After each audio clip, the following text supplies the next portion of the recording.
mass shootings shown on surveillance video. Providence Police Chief also releasing an image today of a second individual they believe came in contact with a person of interest and want to talk to.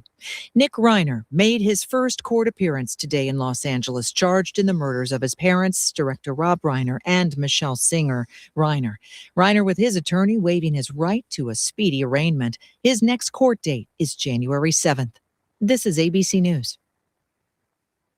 A major change is coming for Hollywood's biggest award shows. Welcome to the 97th Academy Awards. And the Oscar goes to YouTube. The awards show will stream exclusively on YouTube platforms starting in 2029, thanks to a new partnership between the tech company and the Academy of Motion Picture Arts and Sciences. The deal also includes the red carpet pre-show as well as behind-the-scenes content. It comes as Warner Brothers Discovery officially rejects a takeover offer from Paramount in favor of another online streaming company, Netflix. Mike Dubusky, ABC News. ABC and its parent company, Disney, which owns ABC News, will continue to air the Oscars through 2028. The Louvre in Paris has partially reopened despite the continuing strike by some employees. Union workers are protesting understaffing, the condition of the building, and recent management decisions, which they say have intensified since the Crown Jewels heist in October. I'm Michelle Franzen, ABC News. This is the story of the one. As the purchasing manager at a manufacturing plant, she knows the only thing more important than having the right safety gear is having it there when you need it. That's why she partners with Grainger for auto reordering, so her team members can count on her to have cut-resistant gloves on hand, and each shift can run safely and efficiently. Call 1-800-GRAINGER, click Grainger.com, or just stop by. Grainger, for the ones who get it done. Welcome back to Winter Hack Radio, the place for clever hacks to survive the season. Icy driveway? Well, try spreading sand or bird seed to help with traction. Snowy puppy paws? Well, grab a whisk, brush it off, done. Catch COVID-19? Well, just get... Actually, there's no hack for COVID-19. But if you test positive, prescription medications for COVID exist. Ask your doctor if they're right for you. Visit PfizerForAll.com to learn more. Sponsored by Pfizer. Dependable Lock Service is your source for replacement car keys, custom safes from Liberty Safe, and so many more lock and key services. With over 30 years of experience in lock and key industry, there's nothing Dependable Lock Service can't do for you. Whether you're looking for duplicate automotive chip keys, rekeying commercial and residential locks, or custom safe building, we've got you covered. Call 603-886-0559. Nashua's dependable lock services 24 hours a day, 7 days a week. The sky's not the limit, it's just the beginning. I'm Ed Mullen from Nashua Aerial Advertising. There's no better way to advertise your business and or message than high in the sky. How can you make your advertising budget work for you? By putting your ads up where they'll stand out. The sky is an uncluttered, impressive venue. You can put your message over a region or location to target your desired demographic. Put your ads where they're needed. We provide coverage over communities through Merrimack Valley, Greater Nashua, Manchester, Lowell, and points throughout South Central New Hampshire and North Central Mass. Summertime beaches, sporting events, races, fairs, and festivals are all ready-made for banner telling. For more information, please visit us online at NashuaAerialAdvertising.com. And remember, the sky's not the limit, it's just the beginning. NASCAR. It's more than just driving fast and turning left. Bob Bianchi and myself, Bob Bartis, are credential-carrying members of the NASCAR media. Each week, our live 2-hour broadcast breaks down everything happening in the world of NASCAR. We recap the prior week's race results, preview the upcoming races, and discuss the NASCAR news. If you like racing or fast cars, join us live in the showroom at Allen Mello Dodge every Wednesday from 4 to 6 p.m. or listen, stream, and watch at wsmn.live.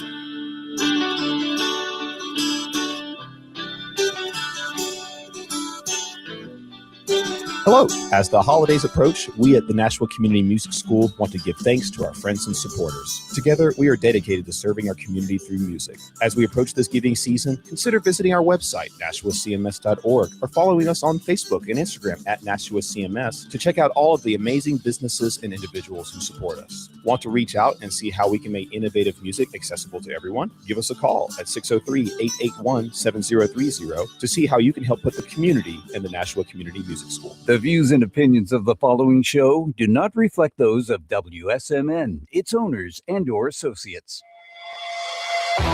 Welcome to the Common Sense Conservatives, a political discussion group about current events and other government-related matters every Wednesday evening from 7 to 8 p.m. Right here on WSMN 1590 AM, WSMN 95.3 FM, and streaming live on wsmn.live.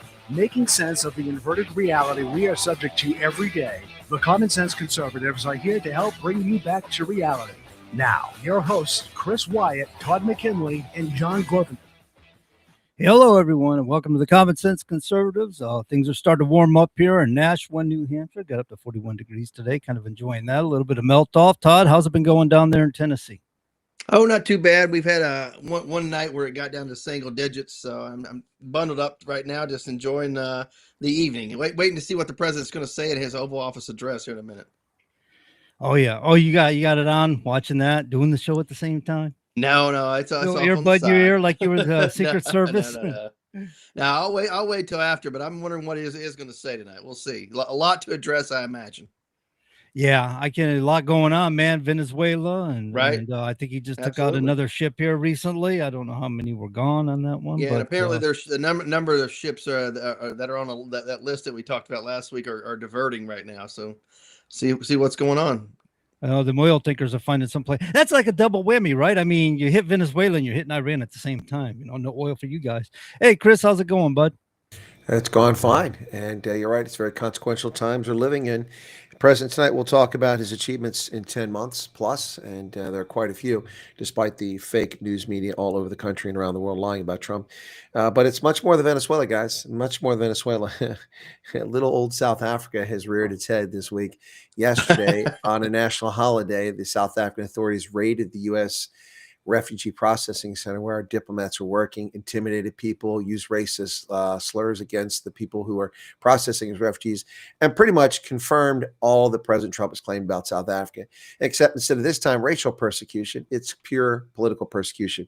And this is a whole brouhaha. I had the great fortune as a journalist to break that story to the world. For my troubles, I was called all sorts of vile, repulsive names and slandered and lied about, only for The Hill, a leftist website, 7 hours later to tell the same story that I told, and for CNN 9 hours after I reported to report it, and then for the New York Times to report it, and for the Daily Caller. So 3 leftist outlets, 1 right of center outlet, all confirming it.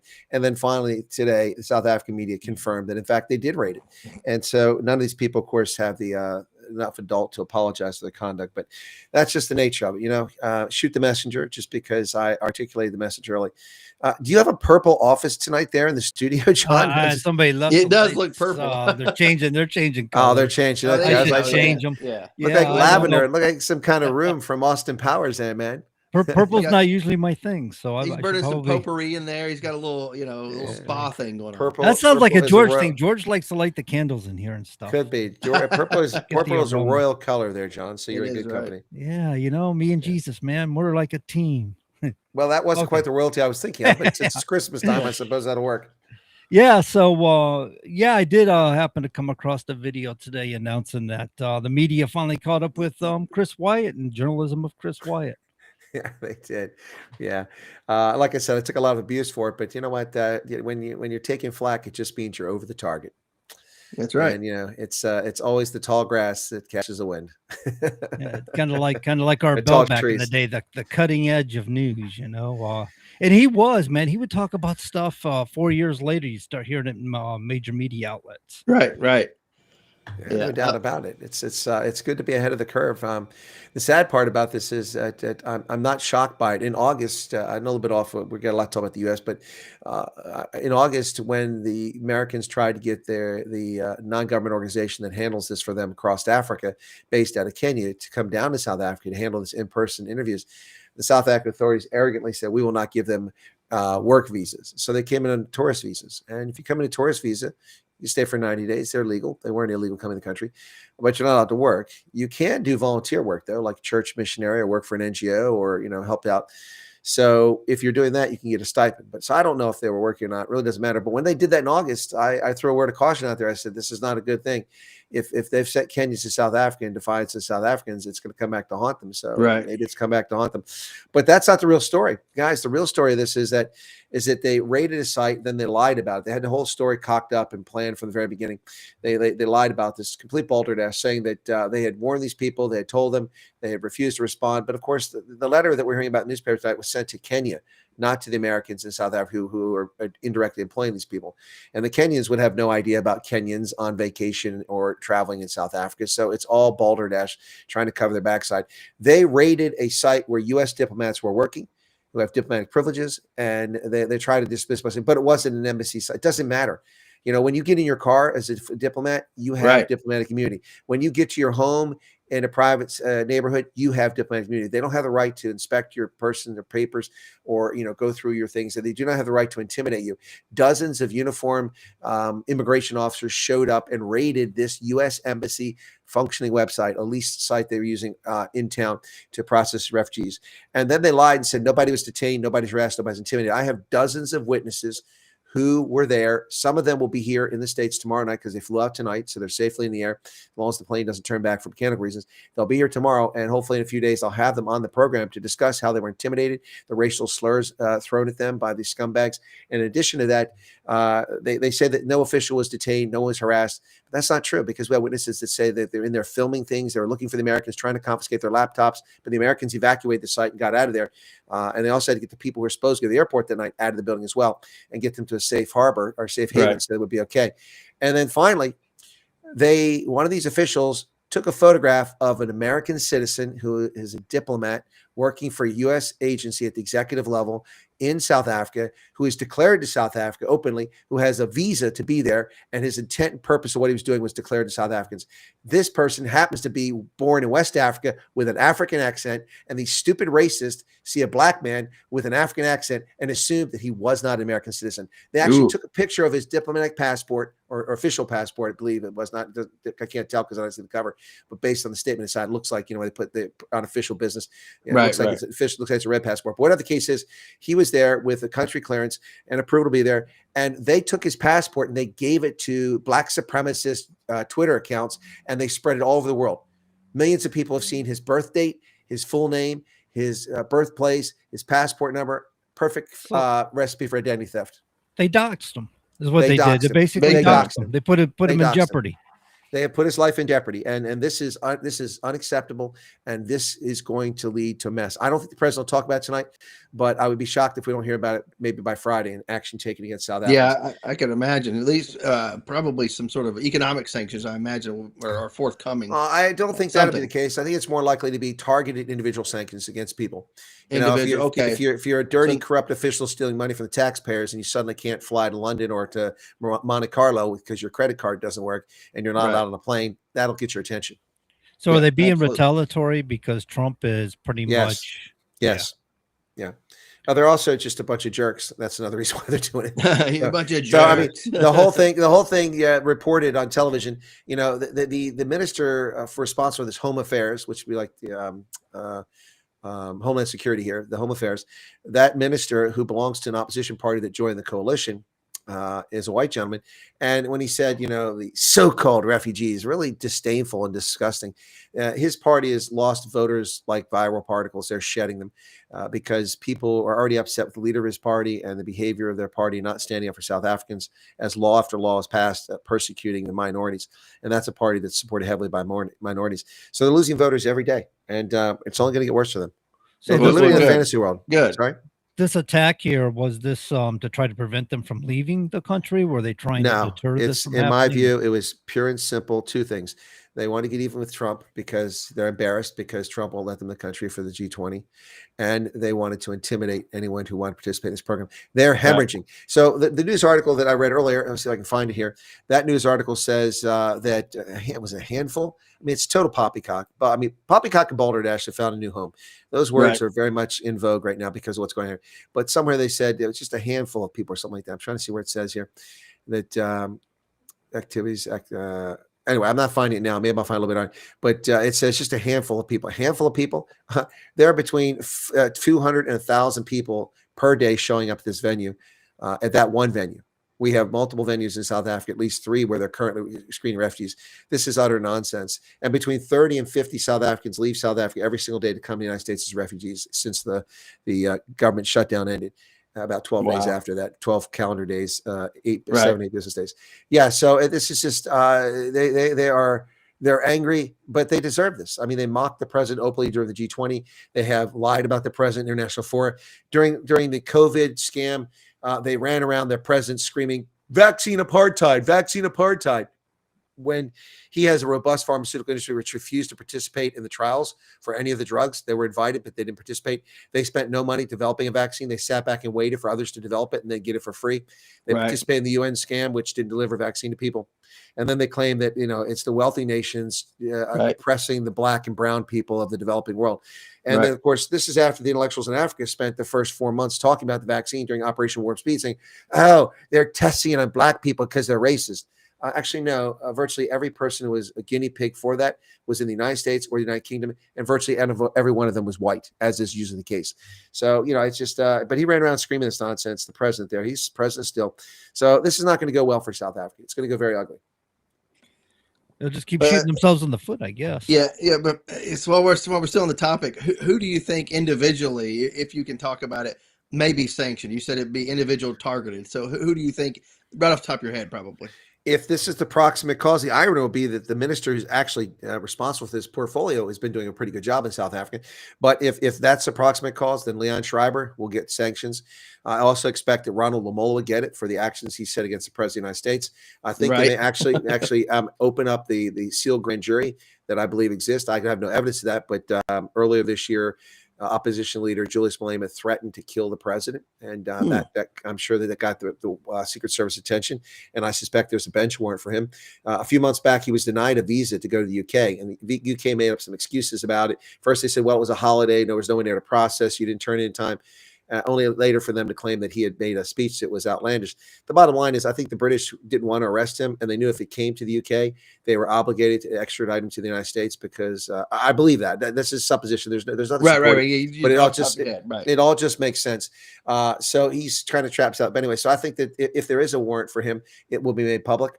And so I don't think they'll sanction Ramaphosa yet, but Ronald Lamola certainly, and probably now Schreiber, because he's the minister responsible for this portfolio, and he lied through his teeth about what was going on. So look, I don't know the Americans are blameless in this, because it appears that they did indeed bring Kenyans in working for an NGO to process, because they have the expertise. They've been doing this in Kenya for years to process these refugees. But this is not how you handle things, guys. This is a diplomatic mission. If you've got a problem with what they're involved with, you contact the mission, say, listen, you send a note verbal and say, we have, or you pick up the telephone and say, we have grave concerns. We have information that you have brought the Kenyans in here. They're not authorized to work here. We want them out of here. And then Americans probably say, well, no, they're not being paid. They're just volunteers. And they probably say, we're not buying that. You got to get them out of here. Then the Americans would fly them out. And they lied. Their ministry spokesperson said that this was an operation in which the Americans were informed of the progress, the whole thing as it went along. Now, just ask yourself this question. Would the Americans have 200 plus refugees come to a guest house to be screened, interviewed, knowing that there'd be a raid? Why would it have to be a raid? If they knew about it, you just show up with a couple cops and you detain the Kenyans and you walk out. Or better yet, the Americans deliver them to you. The whole thing is a lie. They're typical leftists trying to distract. The bottom line here is that someone's going to be very sorry that they took this action. This is a clear violation of the Vienna Conventions and diplomatic immunity. Sure. And they're trying to play that game too. Oh, it wasn't at an embassy. It doesn't matter. Like I said, it does not matter. Wherever that official is conducting business, is basically they're inviolate in that moment, right? Actually, that's true. And not just in business, when they're on their own leisure time, too. Right, correct. Unless they're committing a criminal act and you're caught in a criminal act, that's different. That is true, right. But, if you're beating somebody up or, whatever. Right. If you're shooting at somebody, they have the right to act there. But the bottom line here, or you're driving intoxicated, they can't arrest you, but they can detain you while you're a danger. But anyway. Right. And then you're going to get fired probably, or sent back to the States. Absolutely. Unless you're Russian, you're going to get sent home. Yeah. Yeah. If you're Russian, it's probably just another day. Sorry, Russians. Come round, comrade. We go to another country. No, but it's if so. I had a situation years ago, John, in which I flew to Germany for a conference. I had some time, so I took a few days and I flew to Ireland, and then I went to Isle of Man because I'd never been to Isle of Man. And I didn't see any Manx cats, but I looked. And then I went over to London. But when I went to Ireland, I landed, and all these dodgy-looking Middle Eastern types who somehow have gotten European passports, they went straight through. EU, it's all the European Union. Sure, I was like a beggar gypsy, the unwanted refuse that has to stand in the queue waiting forever. I got up to the front, and I presented my passport. It was a diplomatic passport because I was signed to an embassy in Africa. And the major in the immigration services got all snotty with me, and there was nobody behind me. He got all snotty with me, and he said, "You're not a diplomat." I said, "Yes, I am." But you have no accreditation in Ireland. I said, "I never claimed to." He said, "You can't use this passport." I said, "Well, of course I can use it. It's my passport." Right. Yeah, but you're not a diplomat here. I said, "It doesn't matter." He said, "Yes, it does. You're not a diplomat here." I said, "I'm a diplomat, and I'm accredited in a country in Africa, and I am traveling on my holiday. When I leave that country, another country, I must enter it on the passport that has my diplomatic visa in it. That's the one Yep. you have in your hand. So when I travel around the world, I must use that passport to enter in. Otherwise, there's going to be a gap. I can't just like suddenly have a passport and show up here. How did I get here? Did I walk across the Atlantic? I didn't say it like that. But anyway, Right. so the bottom line is he got all snarky and snotty with me and rude. He didn't know what he's talking about. 20 minutes. I missed the bus. I had to wait an hour and a half in the cold outside for the next bus. That was such a pain. While all these dodgy looking, probably terrorist suspects went straight through because they had European Union passports. Anyway, Right. that's how I was treated by Irish immigration with a diplomatic passport. Anyway, so Yeah, it's like, buddy, just a few generations ago, my family was here. Like, right. But come on, the buddy. point of that story is that I know. I wasn't doing diplomatic work. But here's the thing: when you're a diplomat, those signatories of the Vienna Conventions, which are the laws and treaties that govern diplomacy, has an obligation to expedite your travel, to not delay you, even if you're Right. not on official business. If I'm going from Botswana to London for a conference on official business, and then I take a holiday and fly to Ireland, they have a responsibility not to delay me unnecessarily.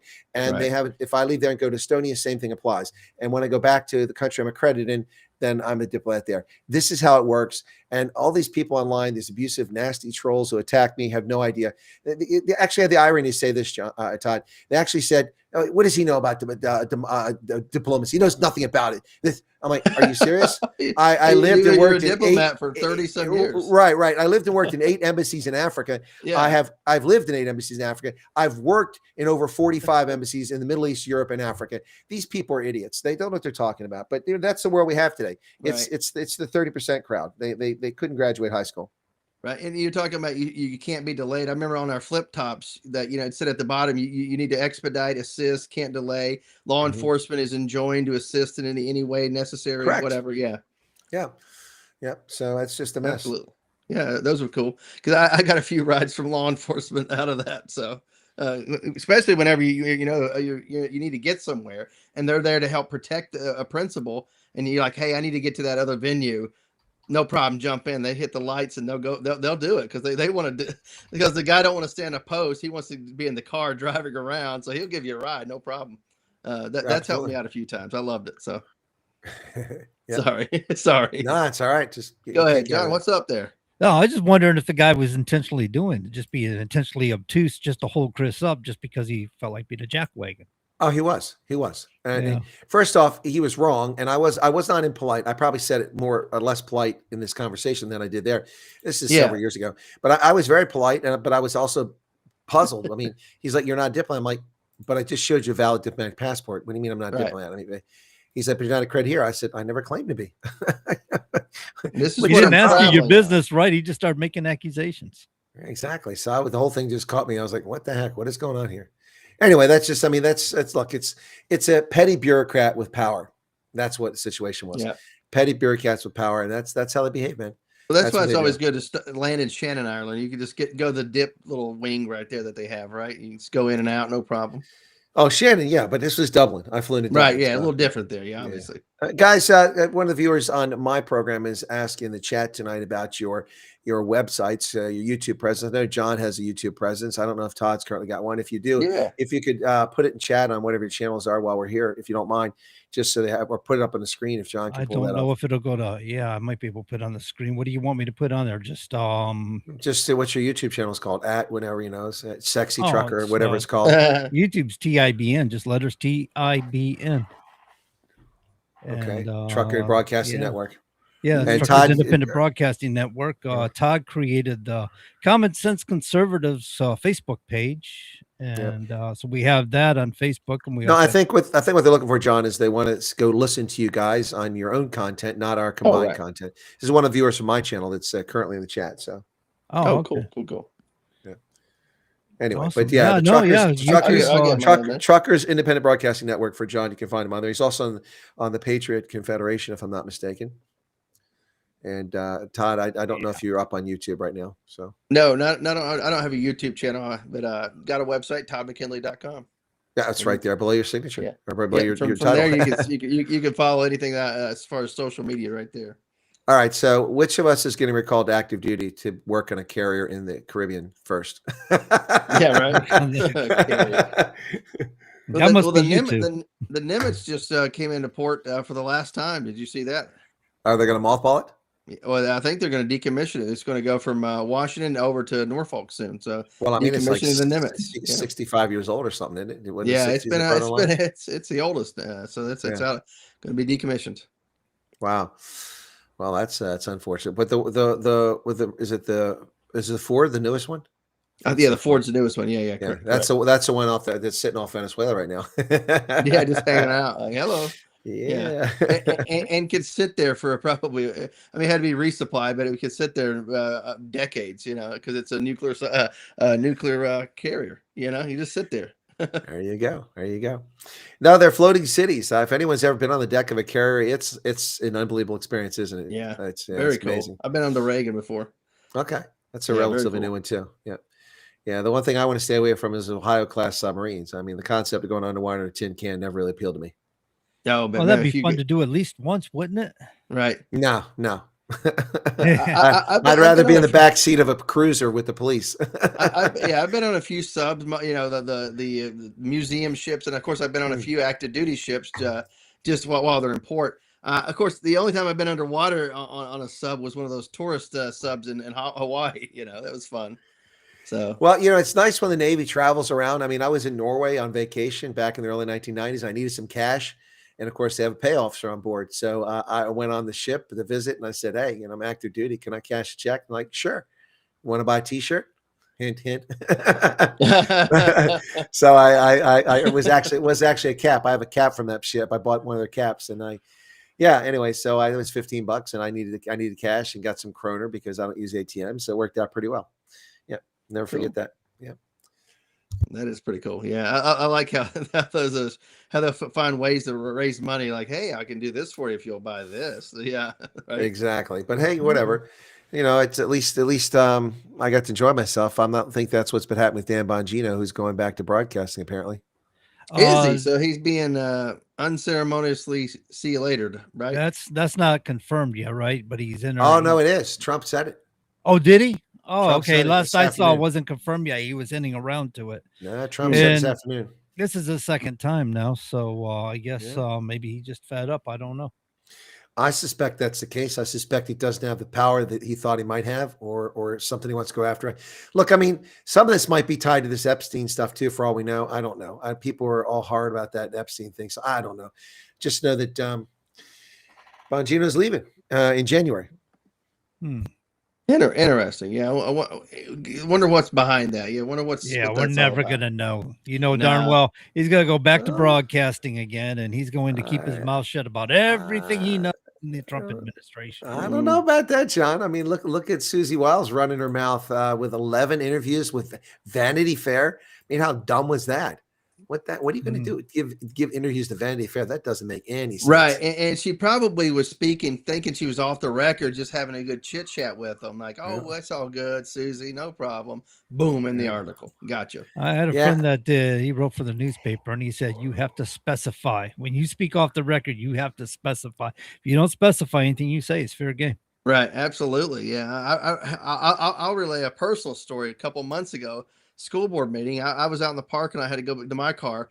Member of the press who covers our, regular school board meetings parks beside me. I walk in with him, and I said something. It wasn't like anything I classified, but I just said something like politically. And I was like, oh man, he might use that. And I kind of just pretended like I didn't say it. and he pretended or either didn't hear me or pretended like he didn't hear me. But I was like, I've got to be careful just talking about things. You know what I mean? And Yeah. actually, a county commissioner had just gotten arrested, and I said what I really thought. And I used a little profanity, and I was like, I probably shouldn't have used those words that way.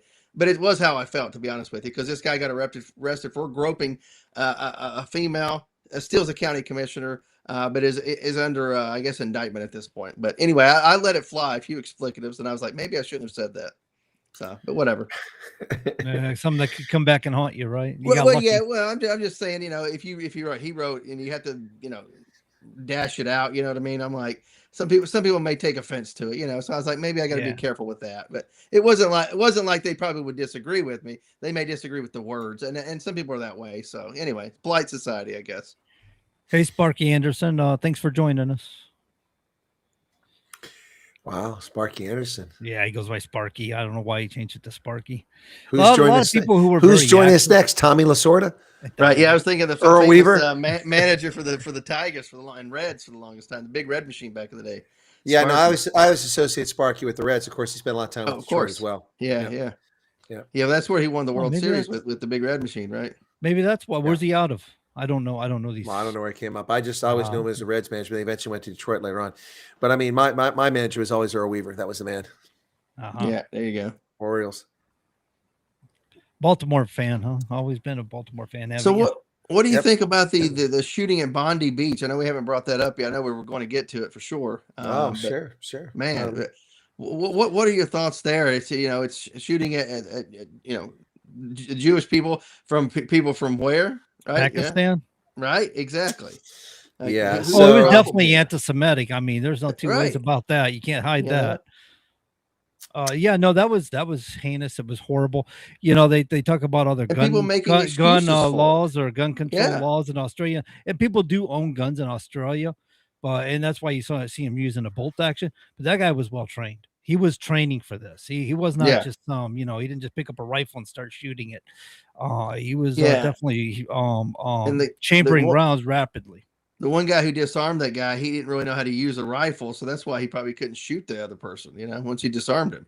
Was it I thought that was stupid. I mean, you made a good point. I didn't think about that. He looked like he had control of the rifle. He looked like he knew how to handle it.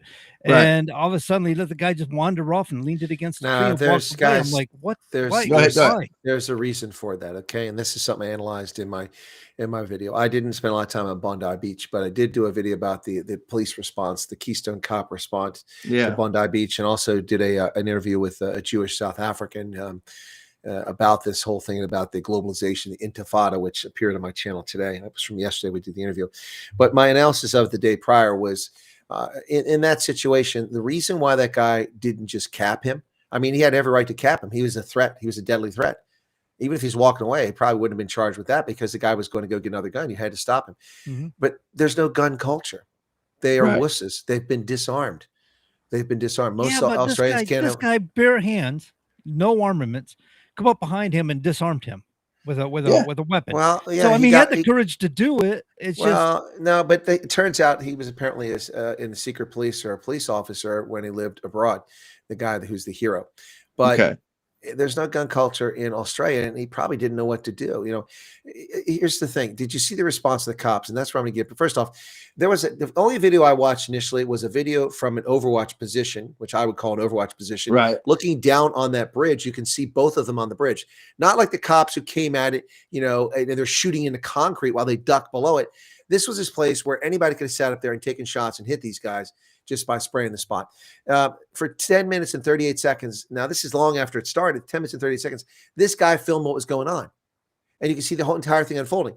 And he would zoom around occasionally. You could see cops, female cops especially, cowering behind vehicles, not returning fire, not moving and communicating, not doing, one person like suppressive fire, the next person dancing. Right, nothing. yeah. Overwatch who and all trains that, these police? Where was special weapons and tactics? Where was the response team? Where was the flying squad? I like to call it. Right.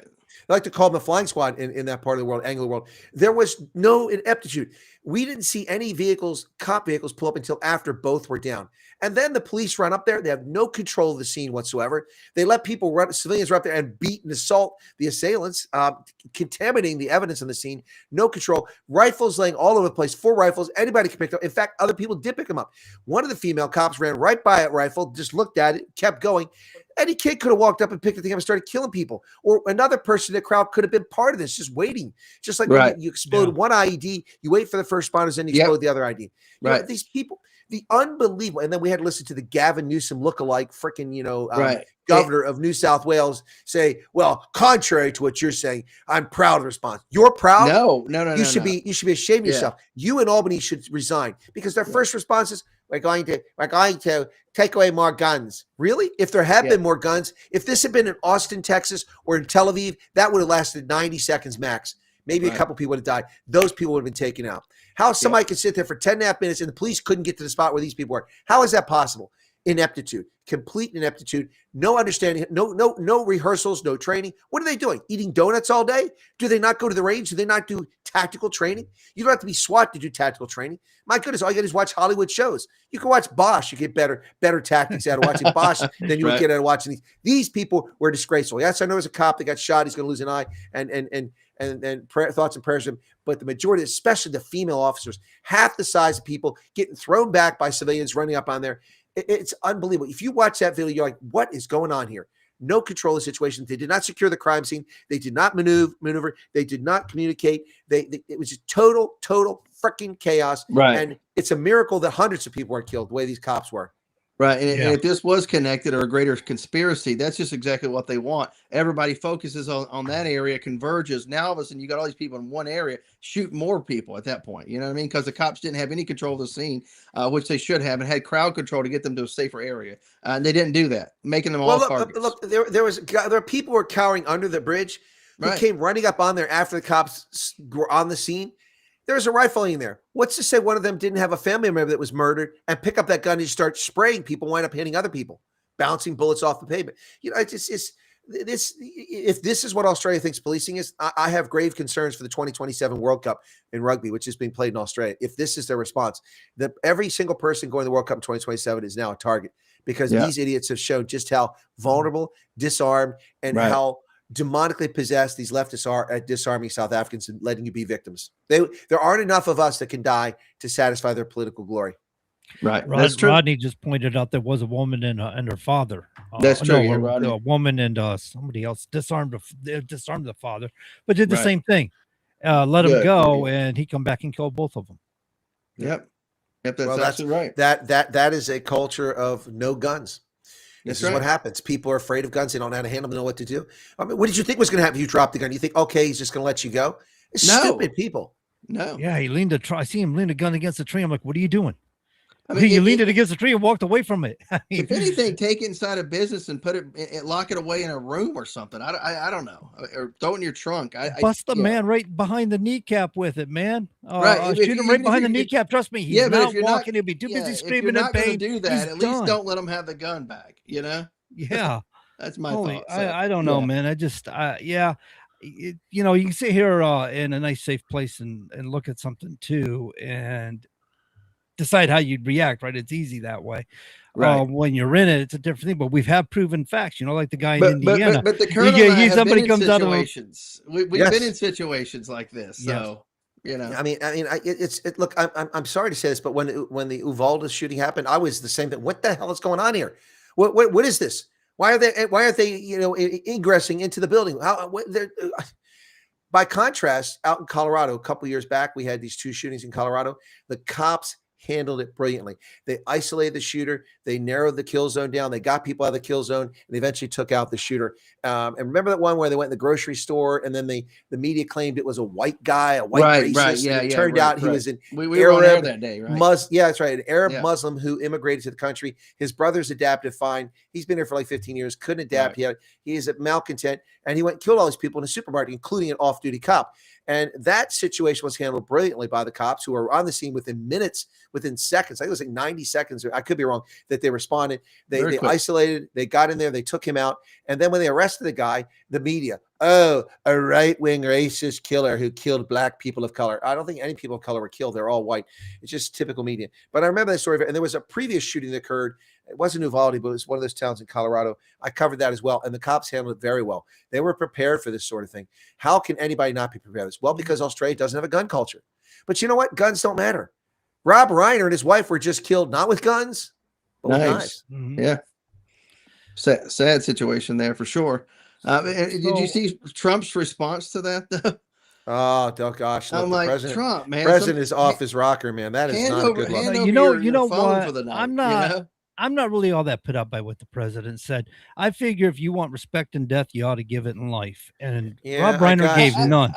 He didn't. I got you. agree But with the that. president's best approach would have said nothing. But it would have been tactful if he'd have just been pleasant about it and not say it the way he said it. But yeah, but like you can make mention, hey, he didn't really like me in life, but hey, God bless him, rest in peace, and that's it. Move on. Exactly. I mean, look, it's just tacky. I mean, look, Rob Reiner was a disgusting political human being, a vile, repulsive person. But that doesn't excuse saying bad things in his past. No, of course. I mean, no one should die like that. No, but I feel like a lot of people gave Rob Reiner a pass because he was a supposed great director, and there were good movies that came from him. Absolutely, for sure. But let's face it, Archie Bunker, All in the Family, was nothing but leftist propaganda to begin with, wasn't it? Just teaching us all how we're supposed to behave in society, or how we're socially conditioning us how to think. Well, maybe, but I learned a very valuable lesson from watching All in the Family. And that is that there's a difference between racism and bigotry. Right. And I don't know if that was what his intent was in running that show. He did so many shows over the years. But what I learned from that show was the difference. And what I found is that because over time, Archie Bunker changed. He was a bigot. He wasn't a racist. He was a bigot. And over time, he changed. And the one episode that really, really turned the tables on Archie Bunker is when he was in the hospital and needed a transfusion, and a donor was black. And then George Jefferson came in and asked him about the blood. And he's like, what? And then he realized there's no difference. So, I mean, whatever Norman Lear's intent was, who was also Jewish, but not that that's relevant, but whatever Norman Lear's intent was, as a young man, I learned that distinction of my own volition watching that show. And to me, it was invaluable. I mean, look, Archie was a bigot against everybody. He didn't like women. His wife was a dingbat. He treated women in the way he was angry. He was an angry. Was angry or not, it was. But he just that's how he grew up. That's the world he grew up in. Yeah. And so his nephew was white Catholic, but a Polak. So that's And the only thing he ever was polite and friendly to was his daughter. For the most part, didn't like his neighbors. So, but that was just Archie Bunker. That's the epitome of what a lot of people were like at one time, because that's how they grew up.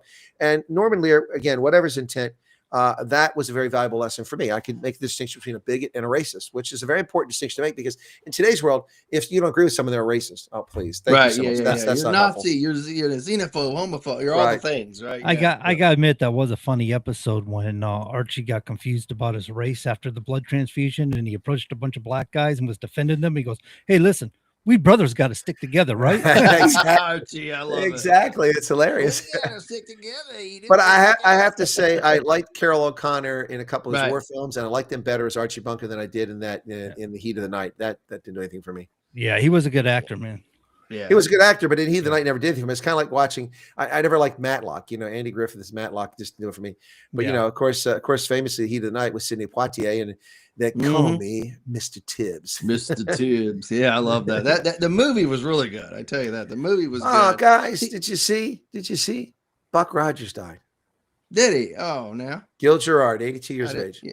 Oh, wow. Okay. Buck Rogers is out of this world.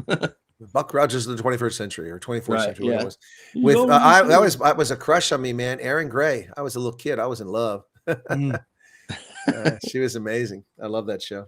Let me ask you about you're sparking sci-fi here. What about Flash Gordon? What about that? Oh, I like the original Flash Gordon series back in the series. What about the movie? I love that. Movie, but there was a TV show that was on like Warner Brothers or I think way back. No, not that long ago, just in the last decade, and that was pretty good. I didn't stick with it though. But yeah, no, I like the original stuff. I like to watch go back to serials where they got the little like on a string, the little spaceship. It's awkwardly dangling around off a string. Yeah, exactly. They've got like firecrackers for the smoke, Or early Superman that actually, whenever he jumped out, it was animated. It was a cartoon, and he would land, and it was like, oh, yeah, I know. But again. these were like little things on the stage. They put across the string. But it's like a Rice Krispies commercial because the ship would like crackle and pop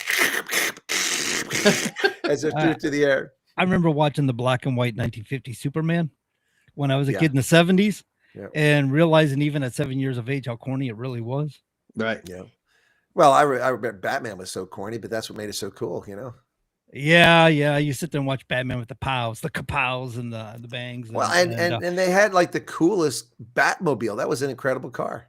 Yeah, it was absolutely. What was that? 65 GTO or something like that? No, George. It was George Barris made it. I forget what he made it off of. Oh, it was a Pontiac. It was a Pontiac frame chassis. I thought it was. But they souped up the tail fins and such and everything. Yeah, they put the little nuclear power pack on the back with the flames. Yeah, you couldn't identify what kind of car it was when they were done. Yeah, but anyway. A bunch of fake buttons that are just kind of glued on the dash. That's funny. Hey, didn't they have the oil for the oil slick? Oil slicks. Yeah. But immediately you hit oil, you spin out. Apparently. So Bondi Beach, guys, because I think I led us down the primrose path there. Let's get back on it. But so Bondi Beach, this is horrific, but this is far from the first incident. But this is what happens when you let people who are having values that are antithetical to your own, who do not appreciate, do not value, and do not wish to assimilate into your culture, to expect you to accept your mores, your norms, and cultural values. This is what happens. This is what happens. And it's happened in England. It's happened all over England. England is gone. London is overrun. It's had a Muslim mayor who has disarmed the citizens. Now he's taken away their knives. They arrest people for having knives. And he's, the list goes on and on. Every major city in the UK, to my knowledge, is a minority English city. There are plurality in many places, but they're not the majority. How is that possible? How do you let that happen? And it happened very fast. If you go back to 1990, there were 58 million people in the UK at the time. There were only 3 million foreign-born people. 3 million. So it wasn't even 6% of the population. Now it's off the charts. And look at this. I mean, look what's happening in Minneapolis here with this $1 billion swindle, because that's the culture of theft that those people brought with them, and they have no compunction. They have no problem with stealing from people because they have other agendas. Yep, absolutely. I tell a story about a colonel in the Iraqi police forces that I advised, and actually when I first took over, it was a brigadier general, but he was under investigation because he was a thief. So they got rid of him and they put in a colonel. He was stealing. So we got rid of him. They brought in an honorary lieutenant colonel who'd been a police officer, whatever. He could be trusted. If the community loved him. He's like, he told me directly, the others you cannot trust. They took a lot. I only take a little. And I'm like, this is the best we could get. This is the best we could get. I only take a little. Yeah.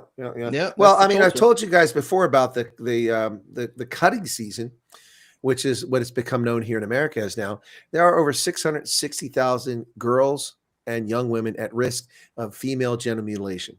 Their family are from Yemen or Nigeria or Chad, Sudan, Niger, places like this along that belt just north of the equator in the Middle East and Africa, where they slice the clitoris off of little girls with Coke bottles and glass sometimes, and then they stitch up their vaginas so that they can't have sex, and they wind up with horrible, lifelong, painful conditions. It's brutal. It's cruel. They do it to American girls born in this country, because that's the alien, barbaric culture they brought with them. Now, I think there was a doctor just arrested for that, wasn't there, here in the United States? Yes. And the problem is that it's not specifically a crime in many states. And working with an organization a few years ago, trying to make it a crime in every 50 state specifically. But at a minimum, to me, you would think that it would be, sexual abuse of a minor, assault and battery, it's people don't want to talk about it. It's like incest. They don't want to talk about incest, but it happens. You got to talk about these things. You got to deal with it. And, that's not to say that people from those countries like Nigeria, Yemen, and Chad are all like that.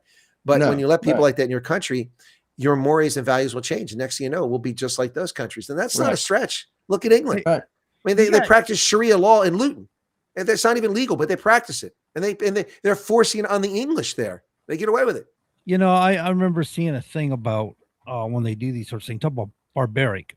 They will literally, a group of guys hold down a young girl, 5, 6 years old, Right. 7 years old, however old Yeah. she is, Yeah. and basically in the sidewalk sort of thing. And the mother takes her there for this because she's required to. And they just do this, no anesthetics, no nothing. It's just brutal. And a bunch of guys sitting around her. I mean, well, I don't want to describe it that way. I was going to say it's just disgusting. I mean, can you No, imagine? just describe it. It's 'Cause people torture. need people need It's to know. literally torture People need for to this know, person. yeah. There's no, one of your most sensitive parts on your body, and they're cutting stuff out of it. I mean, that's just it's public radio, so I don't want to get in details, but okay. Let me know yeah, if you- nothing yeah. sanitary, nothing sanitized, nothing, it's disgusting. Right. Well, guys, I mean, you also have parts of the world in South Asia or Southwest Asia, say, where they have honor killings, and they bring that crap to the UK. There have been dozens of honor killings in the UK where parents murder their child for disgracing them. They haven't even done anything wrong, but they're too westernized. They're not wearing a hijab, or they're using cell phones, or they're putting makeup on, and they murder them. And they lure these kids who trust their parents, and they brutally murder them, strangle them, they choke them, they drown them, they stab them, they shoot them. And it happens in America too, not as frequently as it happens in the UK. And then there's also a situation where you have this, someone's guilty of a crime, and then they get to sexually assault your daughter. And of course, then your daughter is shunned, and then oftentimes they kill the daughter in honor killing because the daughter brought shame on them. But your daughter was forcibly assaulted as a consequence of what her brother did, and now she's murdered. I mean, these are barbaric people that have no business in a civilized world. It's a strange sense of logic they carry, And liberals protect them. Kind of like that thing about homosexuality is a sin, and we throw you off a building for such a things, but yet we rape little boys. Excuse me? What? Yeah. Makes Well, I mean, no look, what happened in Sydney is not a surprise. The night after October 7th, 2023, these jerks showed up in Sydney chanting, "Gas the Jews, kill the Jews, gas the Jews, kill." That's what they said. That's what they said. Dude, we just had that going on here in New Hampshire. No. I know, but what I'm saying is that this is where this shooting took place. It is not at all surprising. And instead of filming this and identifying these people who associate with terrorists, Hamas, and building dossiers on them, the cops just let it happen. Meantime, they're demonically searching for Australia's 5 Nazis hiding out in the outback. I mean, it's the same thing here. We see these false flag operations with recruits and trainees from Quantico marching in the same uniforms. Oh, yeah, supposedly white nationalists. Where are these white nationalist groups at now? Trump is president. So why there aren't no white nationalist groups? Because they're all controlled by the Biden administration. And the FBI is no longer pulling these stunts, these PSYOP operations, because Trump runs the FBI. Whenever I saw the video and the pictures of the FBI people doing that, I was kind of reminded of going back to AIT, how very few clothes you had, and kind of that was it. You either wore army shoes and like your blue jeans or something, it's like, because you didn't have any clothes, you didn't have any money. They were dressed just like that. It reminded me of that, So the neo-Nazis in Hoyerswerda in the late 1980s, early 1990s that were killing immigrants there in Eastern Germany, neo-Nazis kill people. They came out and proudly showed their face and waved their flags, even though it was against the law in Germany. Yet these guys all wore masks. They were wearing slacks, wearing this marching in formation. When the police stopped them, they promptly sat down to obey the law like good cadets would do, but not like Nazis would. Nazis wouldn't sit down. They would have started fighting back. And here's the thing. Notice how there has been one of these incidents since Trump became president in January. But we had a bunch of them during the Biden regime. Yes, Why? we did. Because lot of them. The Biden regime orchestrated this. It was all fraudulent. And these people believe it's actually real. No, most of it was not. No. You may have some idiots that show up to participate in something, but most of it is orchestrated elsewhere for sure. But that's what they want. It wasn't a grassroots orchestration. No, but they want people to show up like that. So I remember when I was a kid, I think I told the story before too here, so I apologize if you heard before. But when I was a kid in high school in Ohio, federal court ordered busing, Supreme Court ordered busing. Right. And Ohio had segregated schools just because of neighborhoods, not because they were, denying people to go to them. So in order to overcome that, you had to ship black kids to white schools and white kids to black schools, and horrible situation for all involved. But the Klan made a big stink. And I remember WBNS from Columbus, Ohio. The Ku Klux Klan intends to march on the state capitol today. We are going to cover that story. He's racist. And we're like expecting hundreds of people to show up. There's like 8 or 10 or 12 guys, maybe 16. They look pathetic. None of them look like they can run 50 meters or 50 yards or 100 yards. It was sad. And that's what I remember. That's the Klan. It isn't the guys who ran around and hung people and tortured people and burned houses down 100 years ago, 150 years ago. This is what they became. But that's where they put all the resources. Yeah, some fat toothless wonder whose best meal of the day is a bag of Ruffles chips. You know what I mean? Like, and he ate 2 of those for sure. The big family size bags. They work so hard to perpetuate. Look, I'm not saying there aren't racist and white supremacists that may be a potential danger. They're not the dire threat at this moment, and they're also not even numerically an issue. They are a statistical anomaly, whereas these other clowns are not a statistical anomaly. And here's the thing: every one of these incidents are all cooked up. These white nationalists we talk about. What about the Jussie Smollett? Remember that? These Trump supporters came up here from the deep south. Yeah, it's 9 degrees Fahrenheit in Chicago with the wind blowing. They knew I was going to be right there at that exact moment. They're just hanging outside your ritzy upscale apartment building with a noose. Hey, boy, come on over here. He said he went to Subway on a whim to get sandwiches. So why were they just waiting on you, or who were they waiting on? This guy's from Hollywood. He's never heard of DoorDash. I don't get that. Right. I don't get that. You ever heard of Uber Eats? Come on, man. It's not believable. Like that guy didn't even go to jail. He should be in jail. Absolutely. I like Danny's statement here. All people are suffering from symptoms of despotic government. Some are happy free-range slaves. Free-range slaves. Well, the Australians are free-range slaves. Their lambs led to the slaughter. Tell me, Clarice, do you hear them? Can you hear the silence of the lambs? That's who the Australians are, man. Excuse me, Dr. Lecter. I'm Clarice Starling with the FBI. Yeah. Clarice Starling. That's pretty good. Yeah. She looks like she's got some kind of Bell's palsy going on there. Yeah, a little palsy. Yeah. I call that a sideways talk. No, people who are trying to change an accent, they do a little. Looks like Bell's palsy to me, or somebody trying to do an Elvis impersonation. Sideways talker. Yeah. What a creepy movie that was. It was it not, man? But that got worse as they went on, didn't it? Right. Yeah, well, the movies got worse, like the one where he's eating the guy's brain, he's alive. Yeah. I was thinking about that the other day. I'm like, oh my god, Ray Liotta, yeah, Ray Liotta, who has also passed away. Good Lord, all these people passed away. Yeah, but speaking of Jodie Foster, I think her best movie, in my view, wasn't Taxi Driver. It was Contact. I think she was brilliant in that movie. Anyway, yeah, I did not watch it was a good movie. Yeah, Contact is brilliant. You got to watch it, man. It's excellent. Yep. Anyway, So it's this culture in Australia of not owning firearms and not knowing how to respond. It just shows you. I mean, so here's my question: what would the Australian police do? What would the police do in Sydney, or the Australian federal police do, if someone did what the Japanese terrorists did and put like sarin on public transport? They wouldn't know what to do. No, they obviously don't have a response. These guys, all they must do is sit around and give traffic tickets and walk on the beach and eat donuts. Somebody said that earlier. They don't have time for police work. They're too busy writing tickets. There you go. Well, I will say, the police in New South Wales were good at and very instrumental in getting us around, like you said, through traffic during motorcading there through Sydney. They're good at that. Good at traffic control. Well, we were just talking about that. Tickets. That's long. Not much else. That's. But I will say one thing: the police. I can't say Sydney, but Melbourne, because I cover the protests against COVID scam.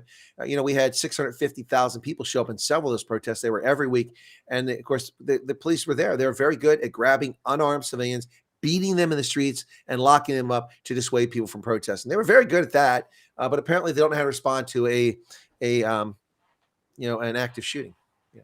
Right, where their citizens are being destroyed, decimated from a hide site. Yeah, just cut down at a site that was easily accessible from the side.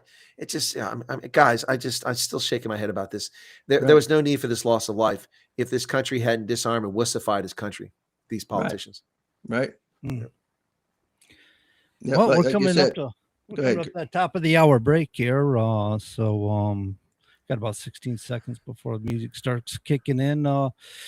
We didn't talk about complacency, man. Are we getting to the point maybe we're complacent? We're complacent. Well, when we get to the point that when it happens in the United States that we don't feel anything anymore. So we just have Brown shooting, and we're not even talking about that yet.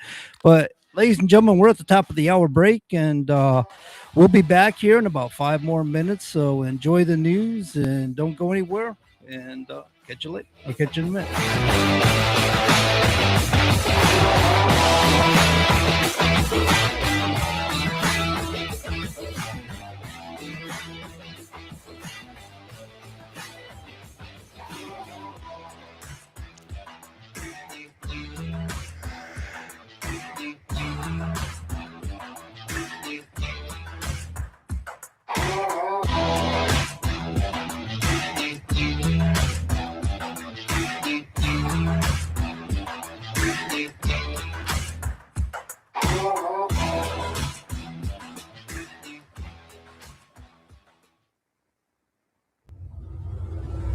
WSMN 1590.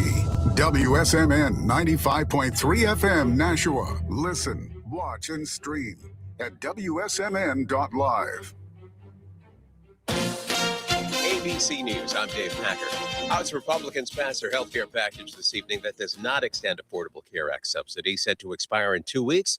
The bill expected to die in the Senate, but 4 Republicans joined Democrats in a maneuver to do an end run around Republican House leadership to bring a vote on subsidies to the floor next month. Providence police hoping the public can help with a person of interest seen on home surveillance cameras as they investigate the deadly weekend shooting at Brown University. Chief Colonel Oscar Perez says they are close enough that we feel that we need to speak with them. A suspect still at large. Nick Reiner making his first court appearance today, charged with the murder of his parents, Hollywood director Rob Reiner and Michelle Singer. Reiner did not enter a plea. President Trump set to address the nation tonight. The president expected to talk about his administration's accomplishments during his first 11 months in office, while revealing his plans for next year and for the rest of his term in the White House. This is ABC News.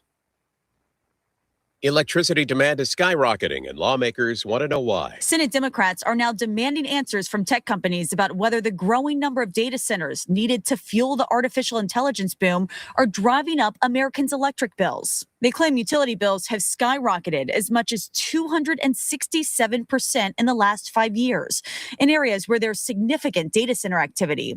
In letters sent to Google, Amazon, and Meta, among others, the senators accuse the companies of using hard-nosed tactics to secure cheap rates, while utilities spend billions upgrading the grid to meet the unprecedented energy demands of AI. ABC's Nicole D'Antonio. FIFA says the winner of the 2026 World Cup will get $50 million from a $655 million prize pool. That's up from $42 million won by Argentina in 2022. Workers at the Louvre Museum have voted to extend a strike that started this week over issues including chronic understaffing, building deterioration, and recent management decisions. Dave Packer, ABC News. CVS Health supports people in the moments that matter, from picking up a prescription to connecting care. With nearly 5 million daily interactions and serving 185 million consumers and 1.5 million healthcare professionals, CVS Health holds a trusted place in healthcare. By simplifying care and improving health, we're helping people get the care they need. Learn more at cvshealth.com/investor day. Welcome back to Winter Hack Radio, the place for clever hacks to survive the season. Icy driveway? Well, try spreading sand or birdseed to help with traction. Snowy puppy paws? Well, grab a whisk, brush it off, done. Catch COVID-19? Well, just get... Actually, there's no hack for COVID-19. But if you test positive, prescription medications for COVID exist. Ask your doctor if they're right for you. Visit PfizerForAll.com to learn more. Sponsored by Pfizer. Ladies and gentlemen, the Beatles. The only thing we have to say is one small step for man. And the Boston Red Sox are... It's WSMN's Life of the Day for December 17th. Happening on this day in 1903, the Wright brothers make the first sustained motorized aircraft flight. And in 1989, The Simpsons premieres. Born on this day in 1936, Pope Francis. In 1946, Eugene Levy. Dying on this day in 2008, football great Sammy Baugh at 94. And in 2018, actress-director Peggy Marshall. She was 75. And finally, on this day, we continue our tribute to holiday classics. From 1963, the Beach Boys, Little Saint Nick. And that's WSMN's Life in a Day for December 17th. I'm Bill King.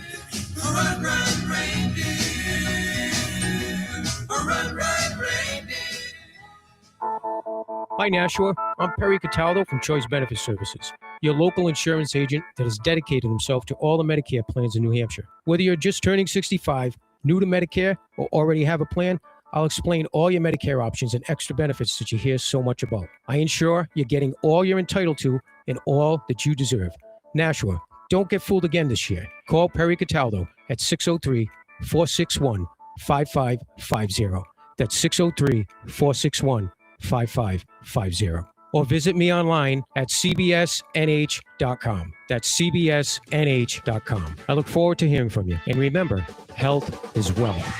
Continuing the legacy started in 1904, Roger Pellerin of Gate City Monument Incorporated continues to provide the same high-quality monument, custom headstone, and stoneworking craftsmanship today that they built their reputation on over 100 years ago, servicing Nashua, New Hampshire, as well as nearby areas in Massachusetts, such as Lowell, Billerica, Chelmsford, and beyond. From creating custom monuments to memorialize, to landscaping and granite work or restorative services, each job is done to your satisfaction and is backed by decades of experience and integrity. If you're thinking about stonework, think Roger Pellerin of Gate City Monument. Visit online at gatecitymonument.com. Stop by and meet Roger at 321 West Hollis Street in Nashua, or call 603-883-7141. That's 603-883-7141. Gate City Monument, memorials of distinction for people who care.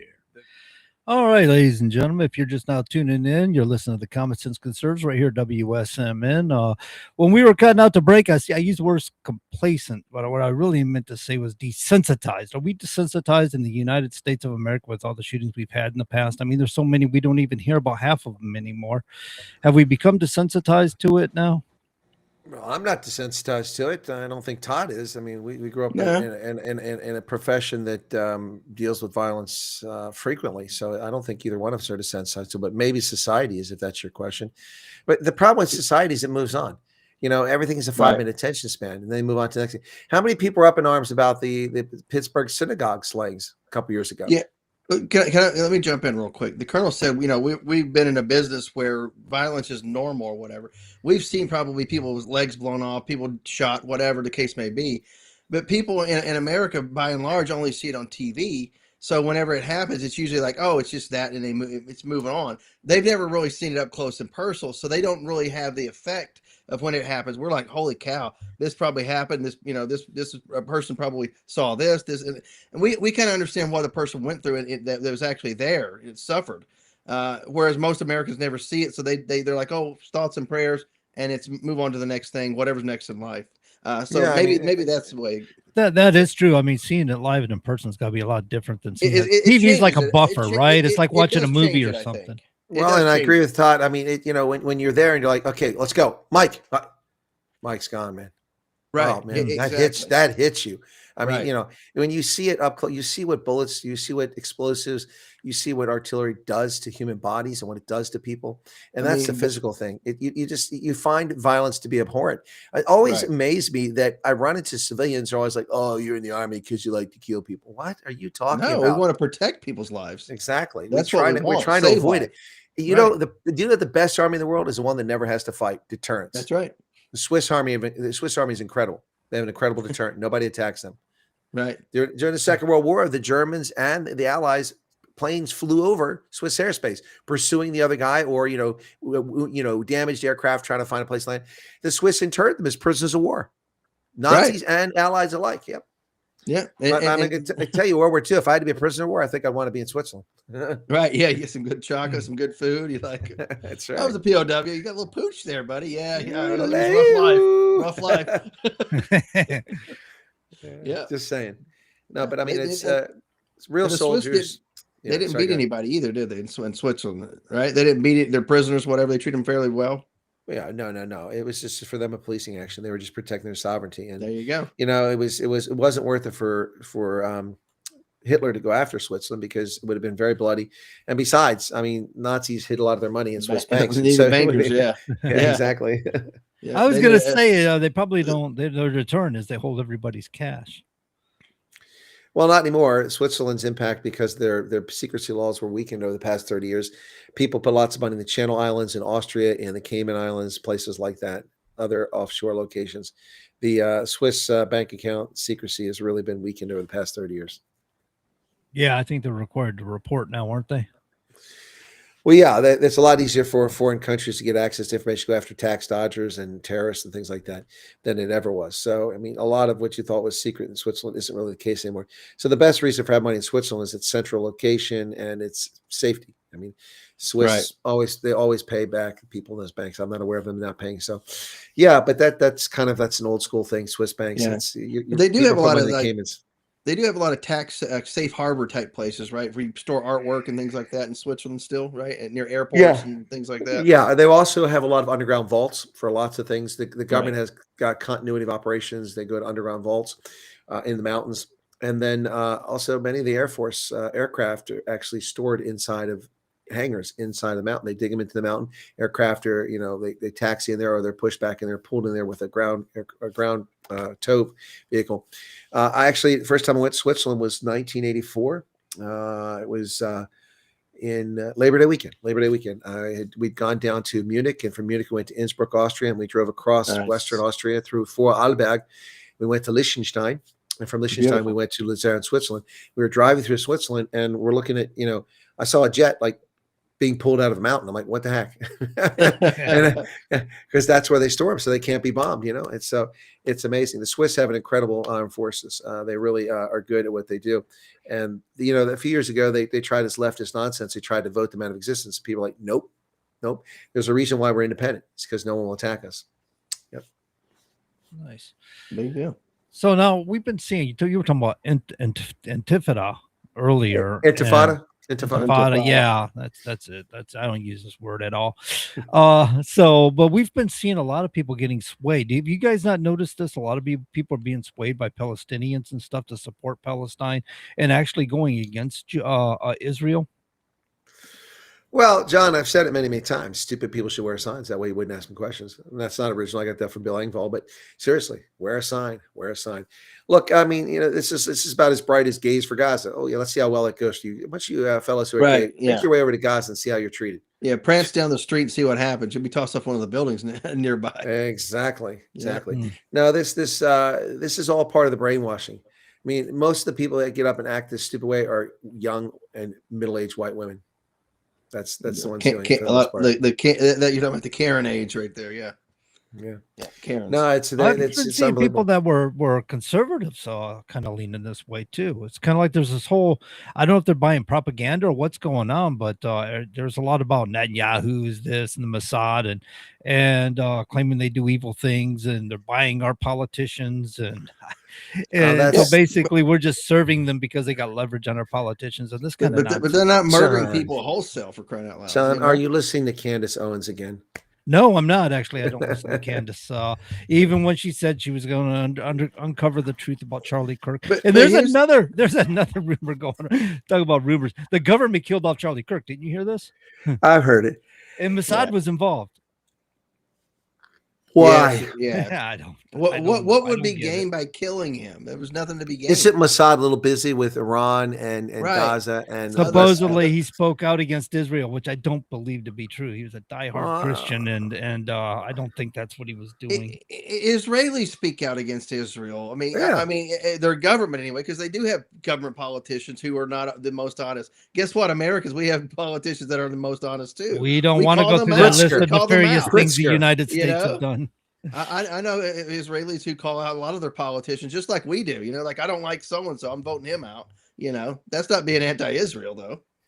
No, it's not being anti-American either. It's you vote somebody out. In fact, it's more American when you're willing to express an independent thought and think for yourself and vote somebody out simply because you didn't like the policies he presented or he's not listening to his constituents, which case you should be voting them out. Yeah, I could disagree with a policy or politician in another country, but not be against that country. I'm not anti-Israel or anti-Jewish, come on.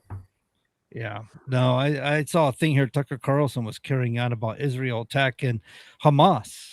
And apparently, all these children that were maimed by it. And we all know the stories about the hospitals and stuff. But my issue with it is Israel's the one being attacked by not just Hamas, but by Houthis and by Hezbollah, all funded by Iran. And when they shoot missiles across the border, they're shooting for civilian targets. They're not shooting for military targets. They're attacking civilians. And many of these civilians are Jewish children. They don't give a crap about Jewish children at all. But now we got the sympathy for, and I feel terrible for any innocent people that get harmed in this.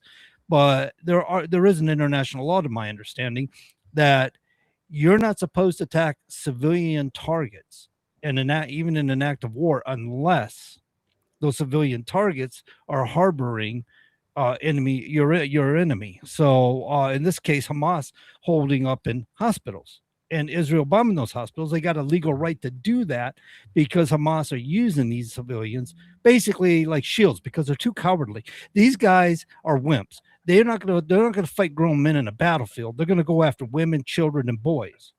You know, that's who they attack. They attack the weak and then turn around and say they're doing battle with Israel. And then when they get attacked, all of a sudden now you get these people soft soap and go, oh, this is terrible. Look what they're doing to these hospitals. It's like, to me, that's not Israel's responsibility. That's Hamas' responsibility because they put those targets in the way. They put them there.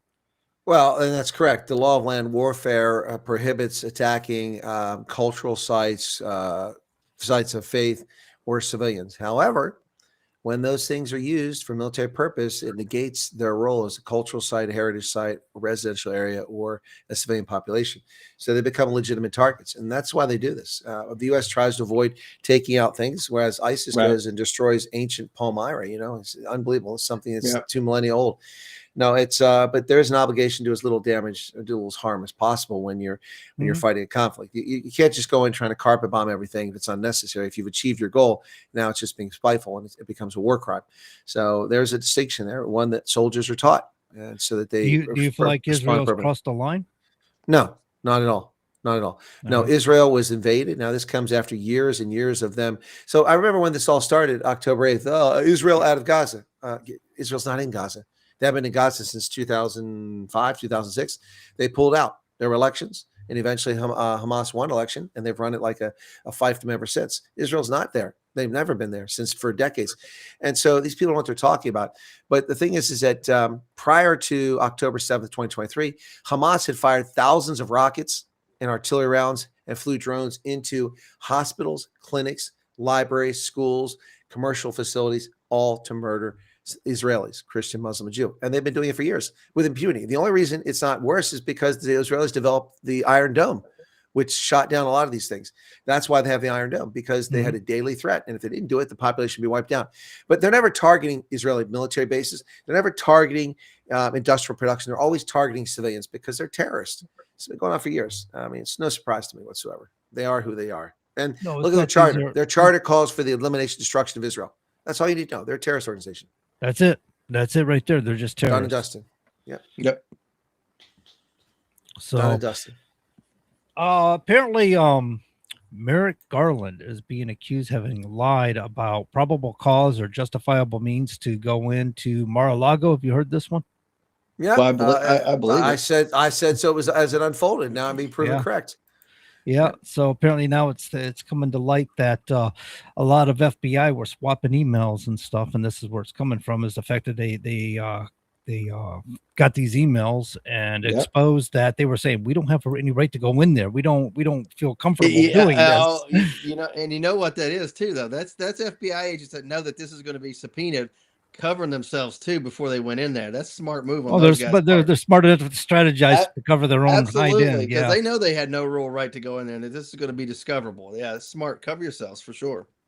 Yeah. So they so Merrick Garland, here he is with egg on his face once again. Just it just keeps coming back like a boomerang. Good. And Jack Smith. Jack Smith apparently thinks he's still holding a smoking gun for January 6th, and he's tying Trump. He's not. He's before. Well, listen, Senator Adam Schiff has the proof, but I can't share because it's classified. What proof? That Trump was in collusion. Oh, stop. Give me a break. Well, hold on.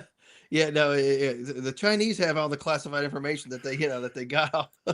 But when we're trying to get it back, then we'll have it. Then we'll show it to you but they have it right now because they got it off the Biden's email servers or whatever. So is the classification of that the same guy?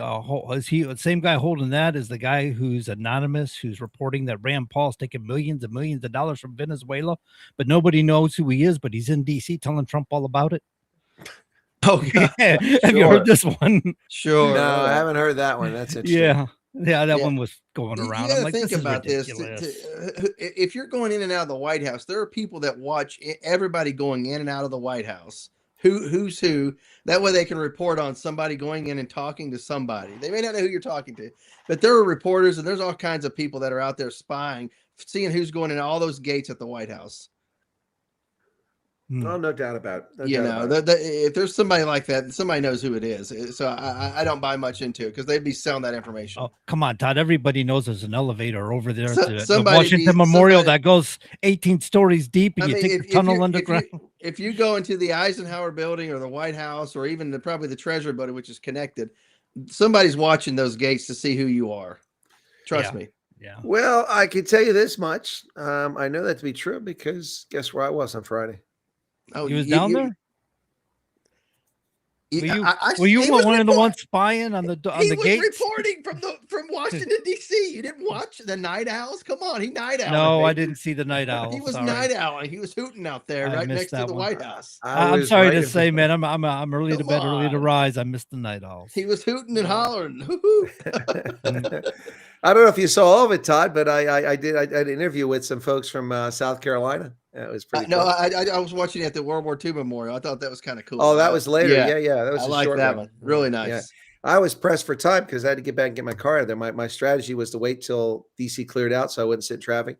And then I wound up going up the east side of the Potomac on Clara Barton, and I just avoided. I mean, I only took 2 hours to get back, whereas it took me 2 hours and 40 minutes to get down there. But it still wasn't too bad getting down. But the traffic getting in DC it gets kind of bad. So you know how it is. But no, it's I first got there, and I actually ran into the people that I was going to meet on the street. That's wild. I never met them before, but the guy recognized me because anyway. So I met them right in the street. He goes, "Oh, Colonel Wyatt, how's it going?" I'm like, that is wild. Hey. That's wild. He said, "I'll see you at this time." I said, "Yep." I just this is where I got to go in. He goes, "Yep, this is where you got to go in." I said, "Well, I'm just going to do a broadcast or whatever," and I started a live broadcast, and people were walking by. I got the White House behind me, and then this couple people made faces, whatever. This young guy walks by, makes a strange face, and I said, "Hey, how you doing?" He goes, "Fine." He said, "What you doing?" I said, "I'm live broadcasting." "Oh, really?" He started talking to me. I said, "Why don't you come over and join me?" His name is Finn. He's from Switzerland, and that's wild. He's got a gap year. We did a man on the street interview. We talked for about an hour right there live. My audience loved it. He talked about his time in Switzerland and how he was doing civilian service instead of his compulsory military service. And it was fascinating. And then he just arrived in DC literally. So we're like, go over there and watch the monument, go hit the Jefferson Memorial, get the World War II Memorial, hit the Smithsonian if you're here for a couple of days. Anyway, and then after I just finished that broadcast, and then these people from South Carolina came up. There was a squirrel looking for his nut, and he's looking up all these spots that he couldn't find a nut because squirrels, they have a very bad memory. They can't remember half the nuts they bury. That's why they bury so many. Otherwise, they starve. So he couldn't find a nut like 6 or 8 places. And I laughed at it. He ran across to the grass a little bit north of where I was at, and he found a nut. And he came back, and as he's come back, I'm like, "Hey, that squirrel found a nut." And the people started laughing. And they said, "What are you doing?" I said, I was just wrapping up. I said, "What are you, a journalist?" I said, "Yeah, I'm a journalist." I said, "You guys want to do an interview?" "Yeah, sure." So we did an interview with the 3 people from South Carolina, 1 guy from Arkansas. And that was pretty cool. Then I went, did my meeting. And then I rushed over to the place that sells White House kit, got myself a commemorative, challenge coin from the White House Historical Society. There you go. And you open it up, you've got Washington on this side. On the other side, you've got Lincoln, and there's the coin. So I've got that. Nice. That's nice. Oh, yeah. So pretty cool.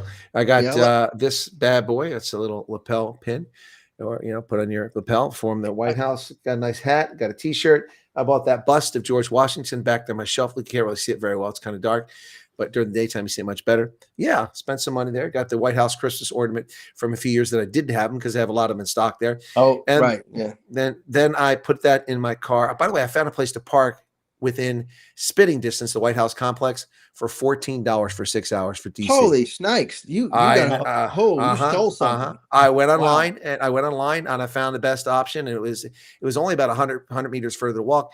And then it said, "Here's a coupon." Instead of $24, it was $14. Like, yes, no, it's not. Yeah, bad. It was a good deal. So I don't mind paying that. Feeding the parking meter is more expensive. If you don't move your car by 4 p.m., they tow it. They give you a $300 fine.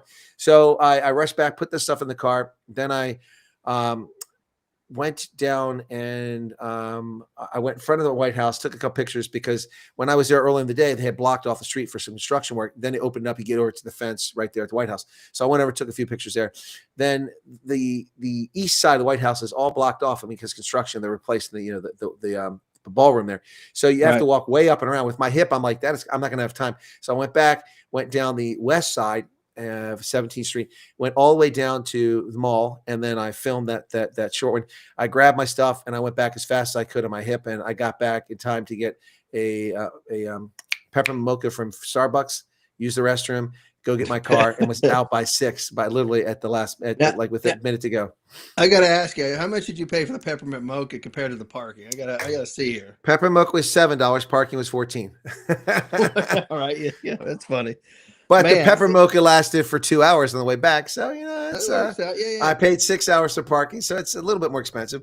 Yeah. And then I got out of there and it wasn't too bad. A little bit of trouble in Georgetown, cause it's always packed in the traffic. Always. Yeah. But I was shocked at how many Arabs I saw in Georgetown. For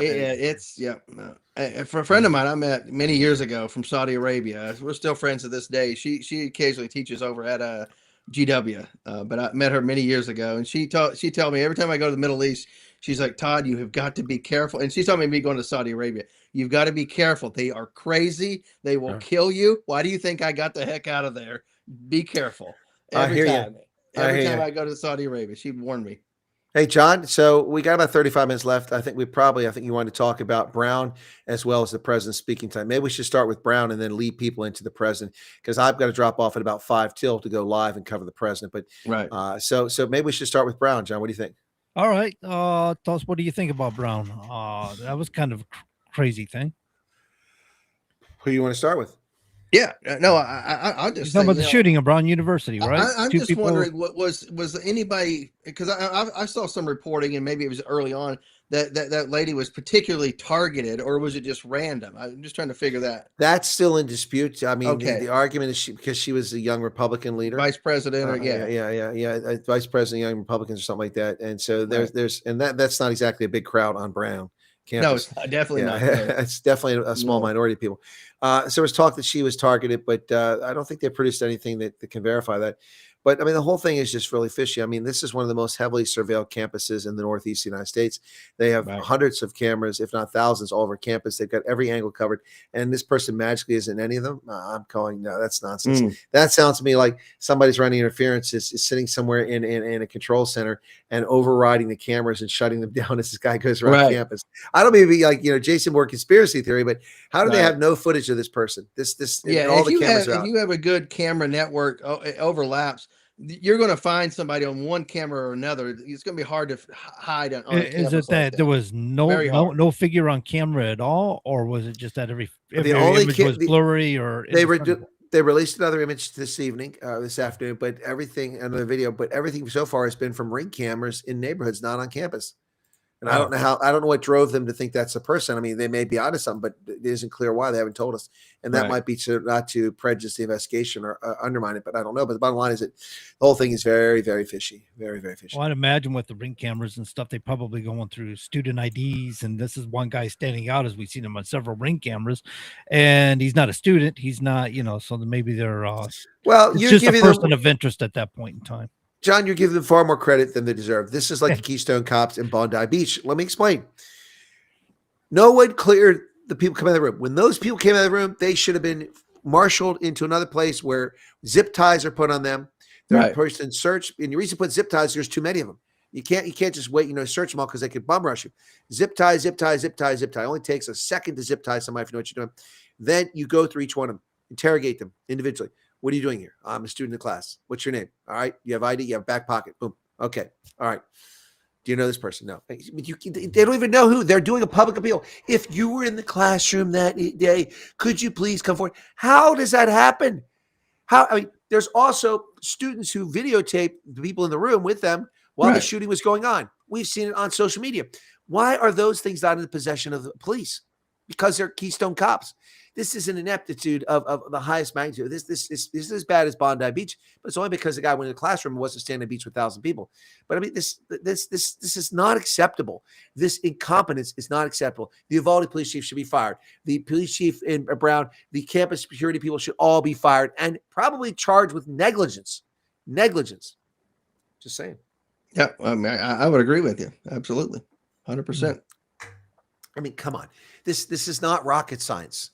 We've all seen this movie before. And if you haven't, go watch Hollywood. It may be wrong in some respects, but it's better than what we saw in Bondi Beach, better than what we're seeing in Brown. They don't even know who the suspect is. It's been almost a week. What Saturday this happened? This is insanity. Yeah. I mean, it's, I guarantee you, if I speed in that neighborhood, I'll be getting a ticket from campus cops. I guarantee if I jaywalk, I'll probably be pulled over. For sure. But they can't find this guy. For sure. Yeah. Shots fired, and you can't round this guy up, for crying out loud. Yeah. Well, I mean, and look how long it took the FBI to get Eric Rudolph. Remember that? Right. Running around the mountains in the Smoky Mountains. He was getting some protection, though, until they figured him out. Well, they should have figured out he was getting protection a lot sooner, is my argument. Yeah. Well, they did. They weren't cooperating, from my understanding. They had a small militia or something like that, right? And well, there's ways to make people cooperate. We have a lovely vacation spot called Guantanamo Bay. Yeah, it has lovely enhanced interrogation techniques available there for the reticent. If you're reticent to share with us, we can make sure you share. Just saying. Anyway, yeah. So the whole Brown thing is I think, Todd, very disturbing from my perspective that this guy can just walk in a room and off people like that, and then they still don't know who he is a week later. Almost disappearing. And when I first heard about it, I was like, oh man, somebody just went around running around randomly shooting people on campus, out in the open, and that's how they got away. Then I found out, oh, he was actually in buildings and still got away, and they don't know who he is. That's the major surprise for me. Well, the thing for me is we don't even know the person that they're showing us in the video is actually the person, because they know a lot more than we do. So I'll presume that is the person, but we don't know that for certain because we don't know. They just keep all the stuff themselves. Rolled up yet. Yeah, correct. Exactly. So, I mean, if I lived in there, I'd be very much concerned about what's going on. And if I were a Jew anywhere in the world, I'd carry my firearm at all times. I'm just saying. All the time, ready to go. Have it at the ready. Well, so I mean, you think maybe this female was targeted? Would this be somebody from out of state? There's reports that may be the case, but we have no evidence of it so far. Right. Yeah, it's. I'm just thinking if you're targeting somebody, you want to get somebody that's not local, right? A lot of these guys that are committing some of these crimes, I mean, like say Bondi, they're not expecting to come out of it alive. No, and that's why they don't care. But the only thing they care about is taking as many as possible. Look, did you see? And automatic rifles? No, bolt action, single shot rifle. Bolt action, yeah. And boy, did that guy know how to fire that, pull that bolt back, reload, and was killing people. Less than a second to pull that back. Reminded me of, if you watch Saving Private Ryan, whenever he's up in the bell tower, he just quick and easy, smooth. Maybe he watched that. Yeah. No, but that was look. I mean, it's kind of ghoulish to say it, but his fire discipline was very impressive. Mm-hmm. The other guy, the father, was not that impressive. He was just pot shooting. Right. I don't think it's ghoulish to point out the guy had skills. It's kind of like Hitler, right? He could orate. The guy was a great speaker. He really knew how to move people. Problem is, he just weaponized speech. Just crazy, like Jim Jones. Could speak all day long, but just nuts, crazy. Yeah, could I interest you a little Guyana grape juice? Right, yeah. No, I'm good. I don't want to drink the Kool-Aid today. I'm going to get out of here.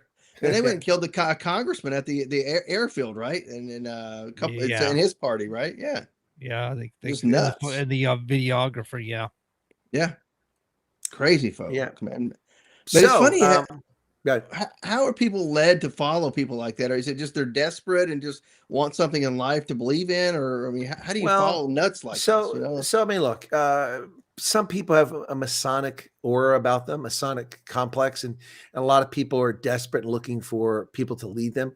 So I mean, that's what happens with David Koresh. That's initially before he screwed everybody's wives and had kids with him, and then screwed his kids. But David Koresh, Jim Jones, Adolf Hitler, Pol Pot. These are people that people just follow, desperate. They look beyond their behavior.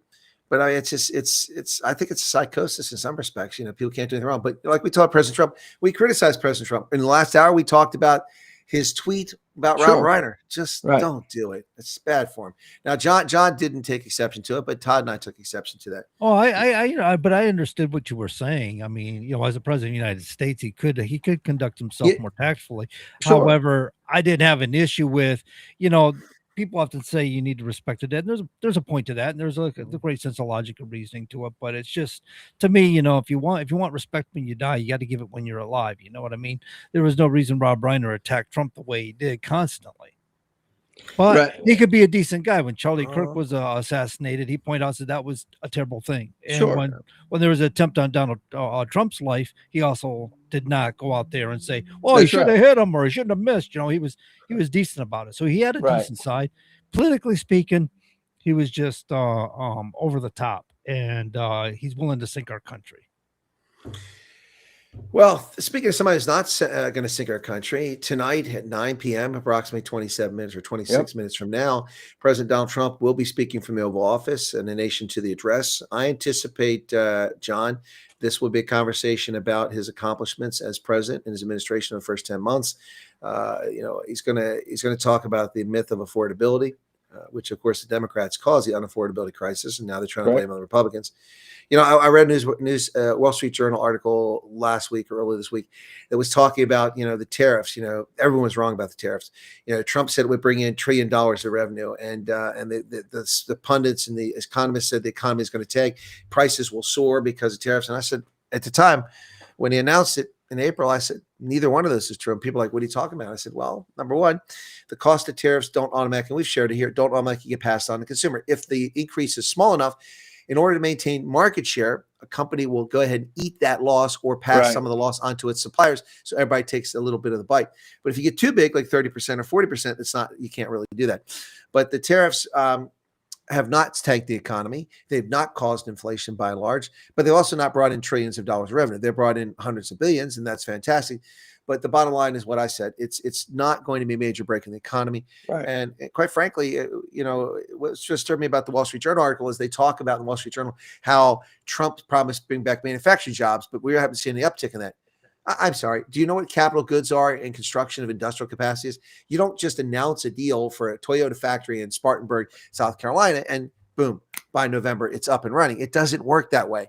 You have to invest. You have to build. It takes time. And so the benefits of Trump's reshoring of industrial capacity will likely not be seen in a major way until after he's left office. And if a Democrat's in office, guess what to do?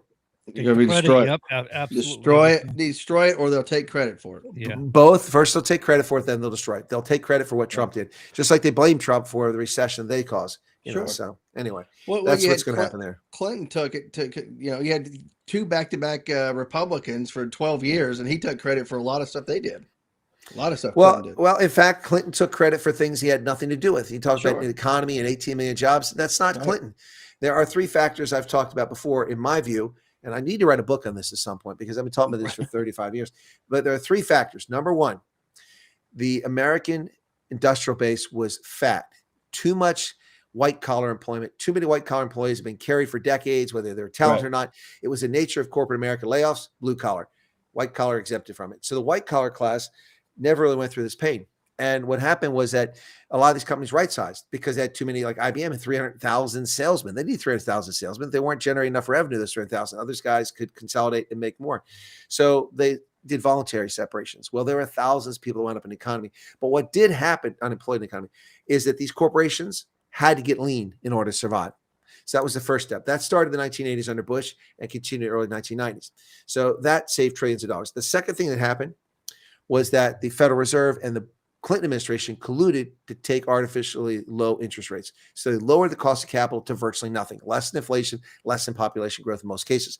So we've got already two things that come into play here, right? And the third factor was something nobody anticipated, the internet revolution, the digitization of the global economy. No one could predict that I could sit here right now and communicate with people all over the world. And while I'm also doing my taxes online and also checking my bank accounts, making investments, I can do all that. So what happened with that is that productivity soared because of the internet revolution. It just took off. So increased productivity means more profits. More profits means a stronger economy, a bigger economy, more jobs created, more tax revenue. So it has a knock-on effect of helping each other. So those are the three things that Clinton had no control over. The Federal Reserve lowering the interest rates. Did I say that? No, I didn't say that. Was the third one. So the Federal Reserve lowered interest rates in collusion with the administration. So those three things are the reason why the economy soared in the 1990s. Nothing to do with Clinton. A lot of people like Gingrich and Clinton want to take credit for reforming welfare. But welfare doesn't affect the whole country. We have more people on food stamps today than we had back then. We have 42 million people on food stamps. And by the way, all but about 13 million of those people have no business on food stamps. They can afford to pay for their meals, but instead we're being bilked out of our pockets to pay for people who have over 200% of the poverty line in income. And that's my saying for this hour. There you go. Alan Gill says, I don't see the Dems taking an election to the next two administrations to come. So we'll see. It's going to be tough from whoever comes next. I don't know, but this midterm is going to determine a lot, I think. We'll see how it goes. But a lot of purple districts may go, if it's held by a Republican, may go to the Dems and vice versa. But who knows? I think that a lot of the districts in America anyway are going to remain either in Dem hands or Republican hands, regardless. I think it's going to be the purple districts that'll decide. But I don't know that that's going to tell us anything about the next election, though. For president, the last time they couldn't take it, they cheated it. Yeah. I suppose that's a fair point. I think don't underestimate the Dems. They do have some darn good strategists. They do plan quite well. They're sneaky and underhanded, and the American people can be very forgetful about things at times. So, I wouldn't start underestimating them by any means. And a lot of people are going to be turning 18 over the next year. So a lot of people are going to be reaching out to you. And we are deporting their voters, so that is to our benefit.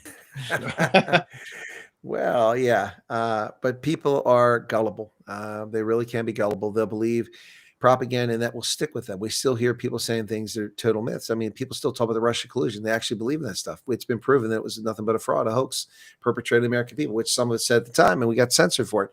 And now the proof is coming out. Wait till the proof of the Jack Smith investigation comes out and the fraud that guy committed. Woohoo! Man, this stuff is going to be pale in comparison to that.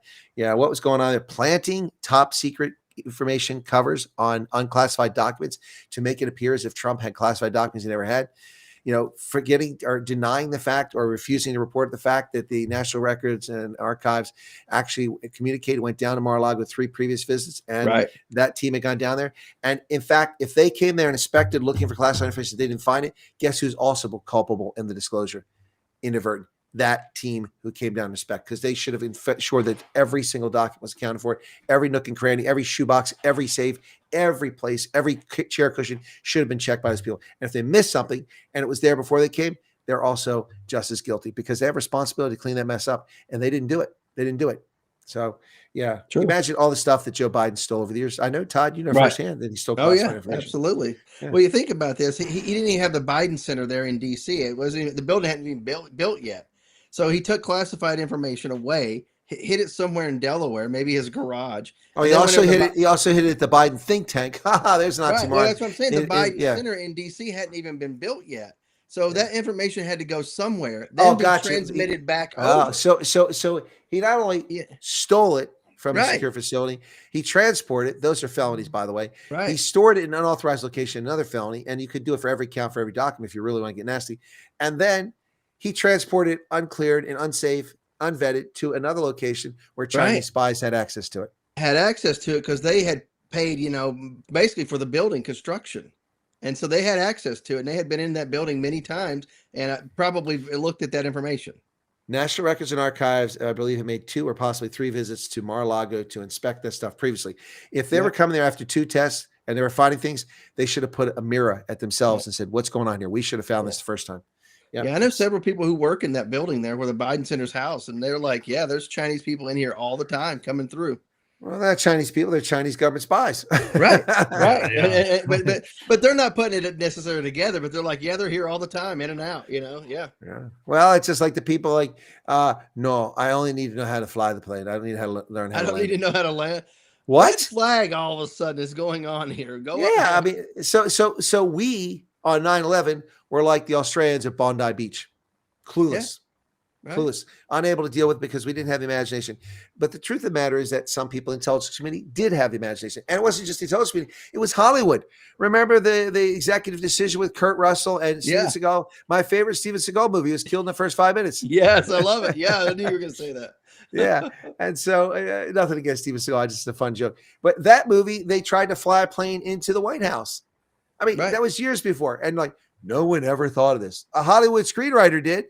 And they weren't the only one. By the way, there are. Yeah, there was somebody. What was that book writer? He used to write these books like that, espionage books and stuff. And he supposedly was it Clancy? I don't recall. I didn't read them, but I knew some people were talking about him. Had written the books and stuff with these sorts of ideas in them. No, but my point with this story is that there also were people in the intelligence community, because after I came back after 9/11, I worked in the National Security Agency, then later at the Defense Intelligence Agency. I was curious. I had access. I went looking. There were people who wrote reports. I don't know who saw them, whether they got advanced or not, but they were published that said exactly this: the terrorists will try to fly into key landmarks in Washington, D.C., chief among the White House, the Washington Monument, the State Department, and the Pentagon as well. And so, I mean, to say they didn't know, and then, people, we were prohibited as an Army counterintelligence agent. I could not share the stuff I collect overseas with a stateside official from immigration or something like that, border management, to let them know that this terror watch list person was coming over. I was prohibited under pain of judicial action. I mean, no wonder our country was defenseless on 9/11. We didn't even have any aircraft that could respond. The closest aircraft were at Langley Air Force Base in Virginia. It's too far away. The DC was undefended. There wasn't a single aircraft available, save Marine helicopters, that have self-defense weapons. Marine One, there wasn't anything there. Now there is. There are strip alert guys waiting 90 seconds. They're in the air all the time. And it's located right there in Andrews Air Force Base. By the way, not a state secret. This has been disclosed publicly. So my point is that we were just like the Australians, caught with our pants down. Yeah, behind the bleachers. And I've been up there whenever they've activated them at Andrews. You hear the afterburners kick on, and they're in the air pretty quick over DC. Yeah, and that is not a sound that people at Andrews Air Force Base are accustomed to. I lived on Andrews for a while. They're not. No, because it's usually C-17s or something larger like that, or Air Force One.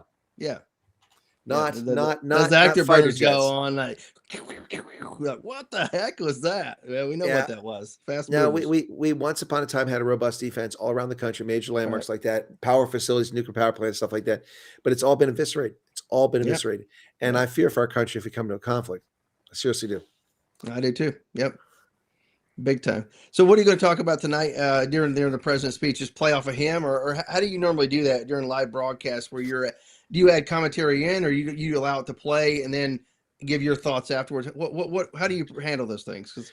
What I typically do is I put up a screen, I put myself in an inset, and then I will offer analysis commentary on key points as we go along, provided the president pauses long enough between things I can spit it out. Right. The good news is I can talk really fast. I can analyze even faster. He's out there doing his thing. I'm not going to pause. Exactly. So, I mean, some actors, or not actors, some politicians are quicker than others, or actors.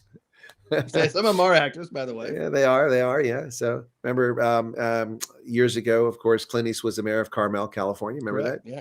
Schwarzenegger. Yep. Yeah, of course. I don't know anything about Bush's presidential records being in a bowling alley. Yeah, I saw that. I don't know what that's all about. In a bowling alley, I don't know. What are you gonna do? Well, I don't know. What you gonna do? John, how are you there? What's going on in the studio? What's going on in New Hampshire? Let's see. I was looking at an opinion piece earlier about Antifada. I can't say it. Antifada. Yeah. Anyway, instead of saying Aunt Jemima, you say Antifada. Hello, mother. Hello, Antifada. Antifada. Oh, geez.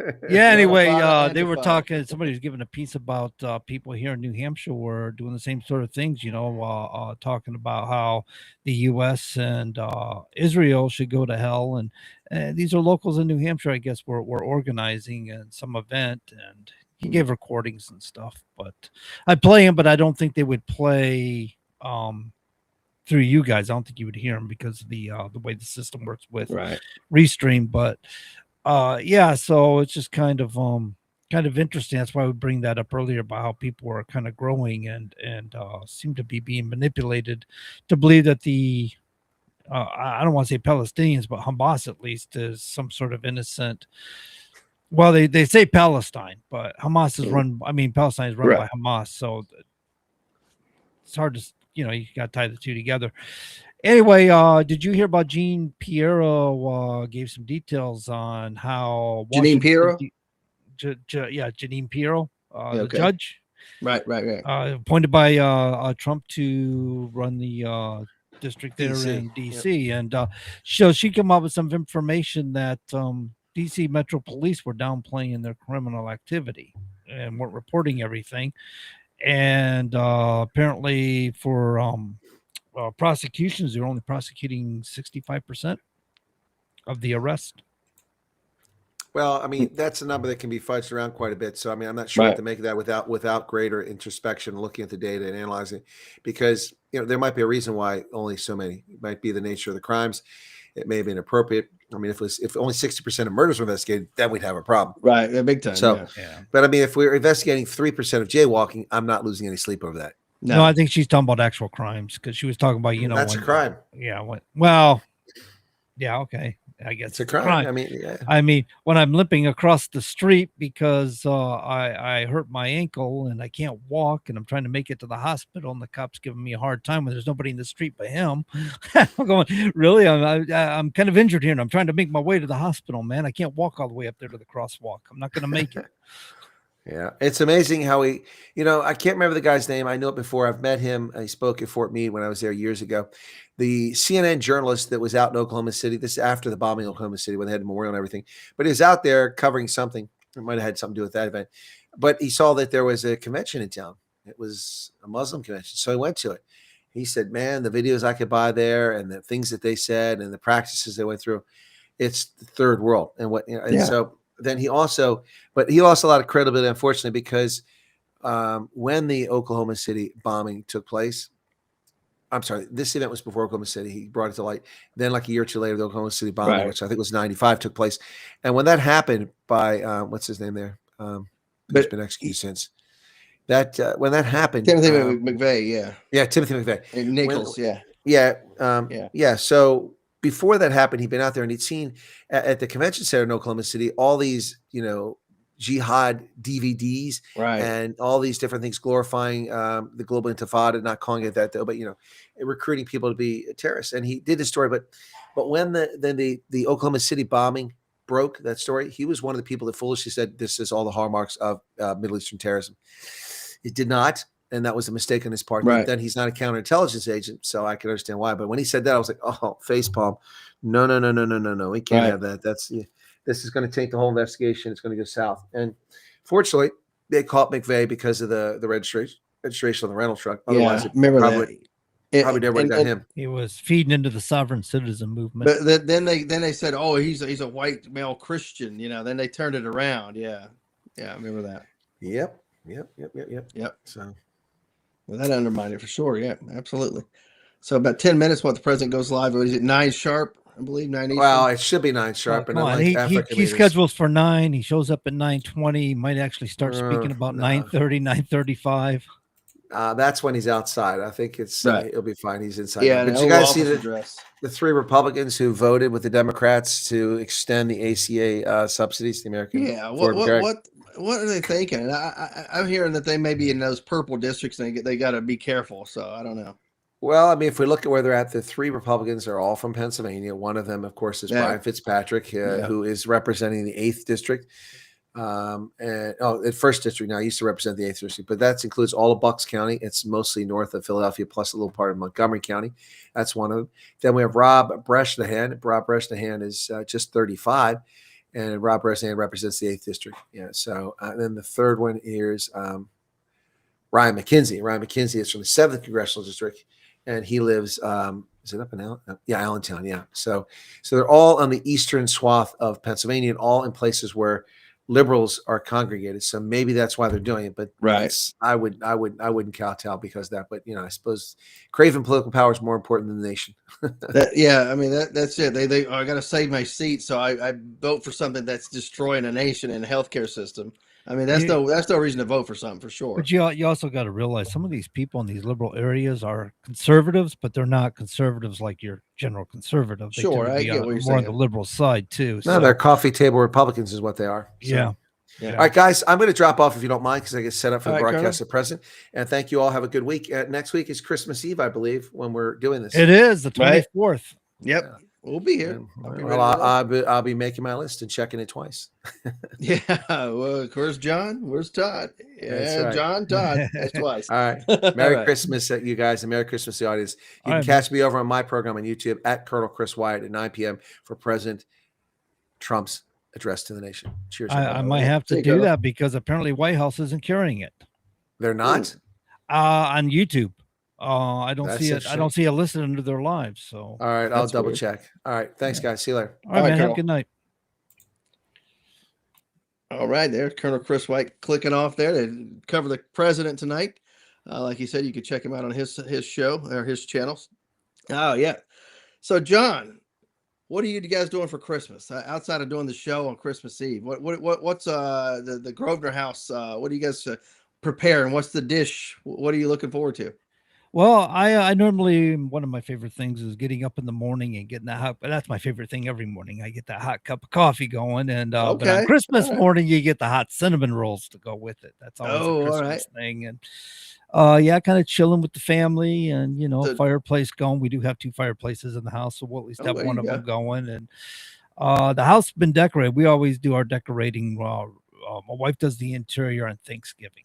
Right. And So TJ makes you go outside and do the lights outside. three Christmas trees. That's my job. I'm the outdoor man. So I like love all it. men in America, we Get take to out the there outdoor things now. and the cold and the weather and the freezing rain and on the ladder and so on and so forth. Right. But did you feel like this year's been exceptionally short for the holiday? I feel like it's just gone by so It fast. does. It does feel that way. Yeah, it does kind of feel that way. I mean, it's hard to believe it's just like a little more than a week away, right? Basically, It is. It's and next a week. week and a week and a day, Like basically. 8 days or something. Yeah. Yeah, a So week and a day. I Yeah, think Thanksgiving came a little later in the month. We might have lost a week or something like that. maybe that's so. Yeah, maybe it came a little bit later. I can't remember it. Yeah, the way it played out, but not a big deal. We're here. We're alive. It We're is to kicking. me, man. I work Let's hard to put up enjoy it. those lights. I want my value out of it, man. Right, I'll right, pay for the electricity. I just want my value for that hard work. You know what I'm right. I saying? get you. Yeah. So just try to enjoy the season. I got a couple events to go to on Saturday, just low key, family, friends of families, and all that. And so it should be good. A couple little parties to go to. It should be Nice. fun. Be able to see people you don't see on a regular, and just be able to fellowship with them, and maybe see what they're up to for the next year. Tell them, yeah, hey, let's do that at some point, and then the next year you're going to be saying the same thing again. Yeah, let's get together. But it's still good to get together with people you haven't seen and just enjoy life for a few minutes. You've got to, man. Yeah. You find out you do exactly what you said. You keep putting it off and putting. I used to see people more when I lived in Florida. Yeah. So, and then I would come up here, and it seems like I saw everybody when I came up here. We were Right. running around all over the place. And when we moved up here, it's kind of like, oh, we see nobody. Right. Well, You you take made it it for a point. granted. Yeah, you made it a point to make time for them. Now that you're there, it's like, oh, I can see them anytime, but anytime becomes never. Becomes no time. So you got a big family coming over for Christmas, Todd? No, just going to a couple of events, but of course, it'll be just very low key for Christmas Day for here, but just chilling out and maybe go visit with a few people, but nothing major scheduled for that day. Oh. Yeah, it'll be elsewhere. Probably maybe go see my niece who's expecting a kid maybe in the new year, so I may go over there and see what's going on. So we've got about 2 minutes left. Yeah. How's your book going, man? You still plugging along with that? Still out there on Amazon. I lowered the price to $10. I figured, all proceeds go to to support a worthy cause to end veteran suicide. So I lowered the price to $10 because it's a thin, easy read. I figure people don't want to pay $15 for a little short paperback. I figured $10. It's going to a worthy cause. Why not? Yeah, we'll see. But just still trying to sell it, But I need to work on that. I'm not really focused on it. I'm the type of person I don't like to do a lot of self promotion. You know what I mean? Yeah, I So know that's what you mean. hindered me in a lot of ways. I was always that way. I don't like to self promote either. It's kind of Right. feels weird and awkward. And But nowadays to get those million followers, you got to self promote and to sell yourself out, man. It's sad, And to be now the honest, people with all these followers, somehow these are people you want to listen to because they got a lot of followers. This BS. It's a lot of shit, a lot of stuff that they just spew, just nonsense, it is, and a lot of it they're just regurgitating a lot of rumors and Yeah, I and heard that. And people think that they have inside knowledge because they have a lot of followers or because they allude to having a lot of inside knowledge. And most of it's just speculation and made up, I can tell you. yeah, you see that like this case with Reiner and stuff, and everybody was trying to jump on it. You had to be the first, and it's kind of Right. like it feels like a big race and a lot of Mhm. nonsense sometimes. And you begin to realize, we criticized fake news or fake media, as Trump calls it, Right. and a lot of these people on social media are doing the same sorts of things. They have Oh to yeah, be they throw out stuff that makes them feel good, that reinforces their bias, But anyway, there you go, John. exactly. So, ladies and gentlemen, that's our bit for tonight. We hope you got something out of it. As always, have yourself a good week and catch us again here Wednesday night at WSMN, and we'll talk some more.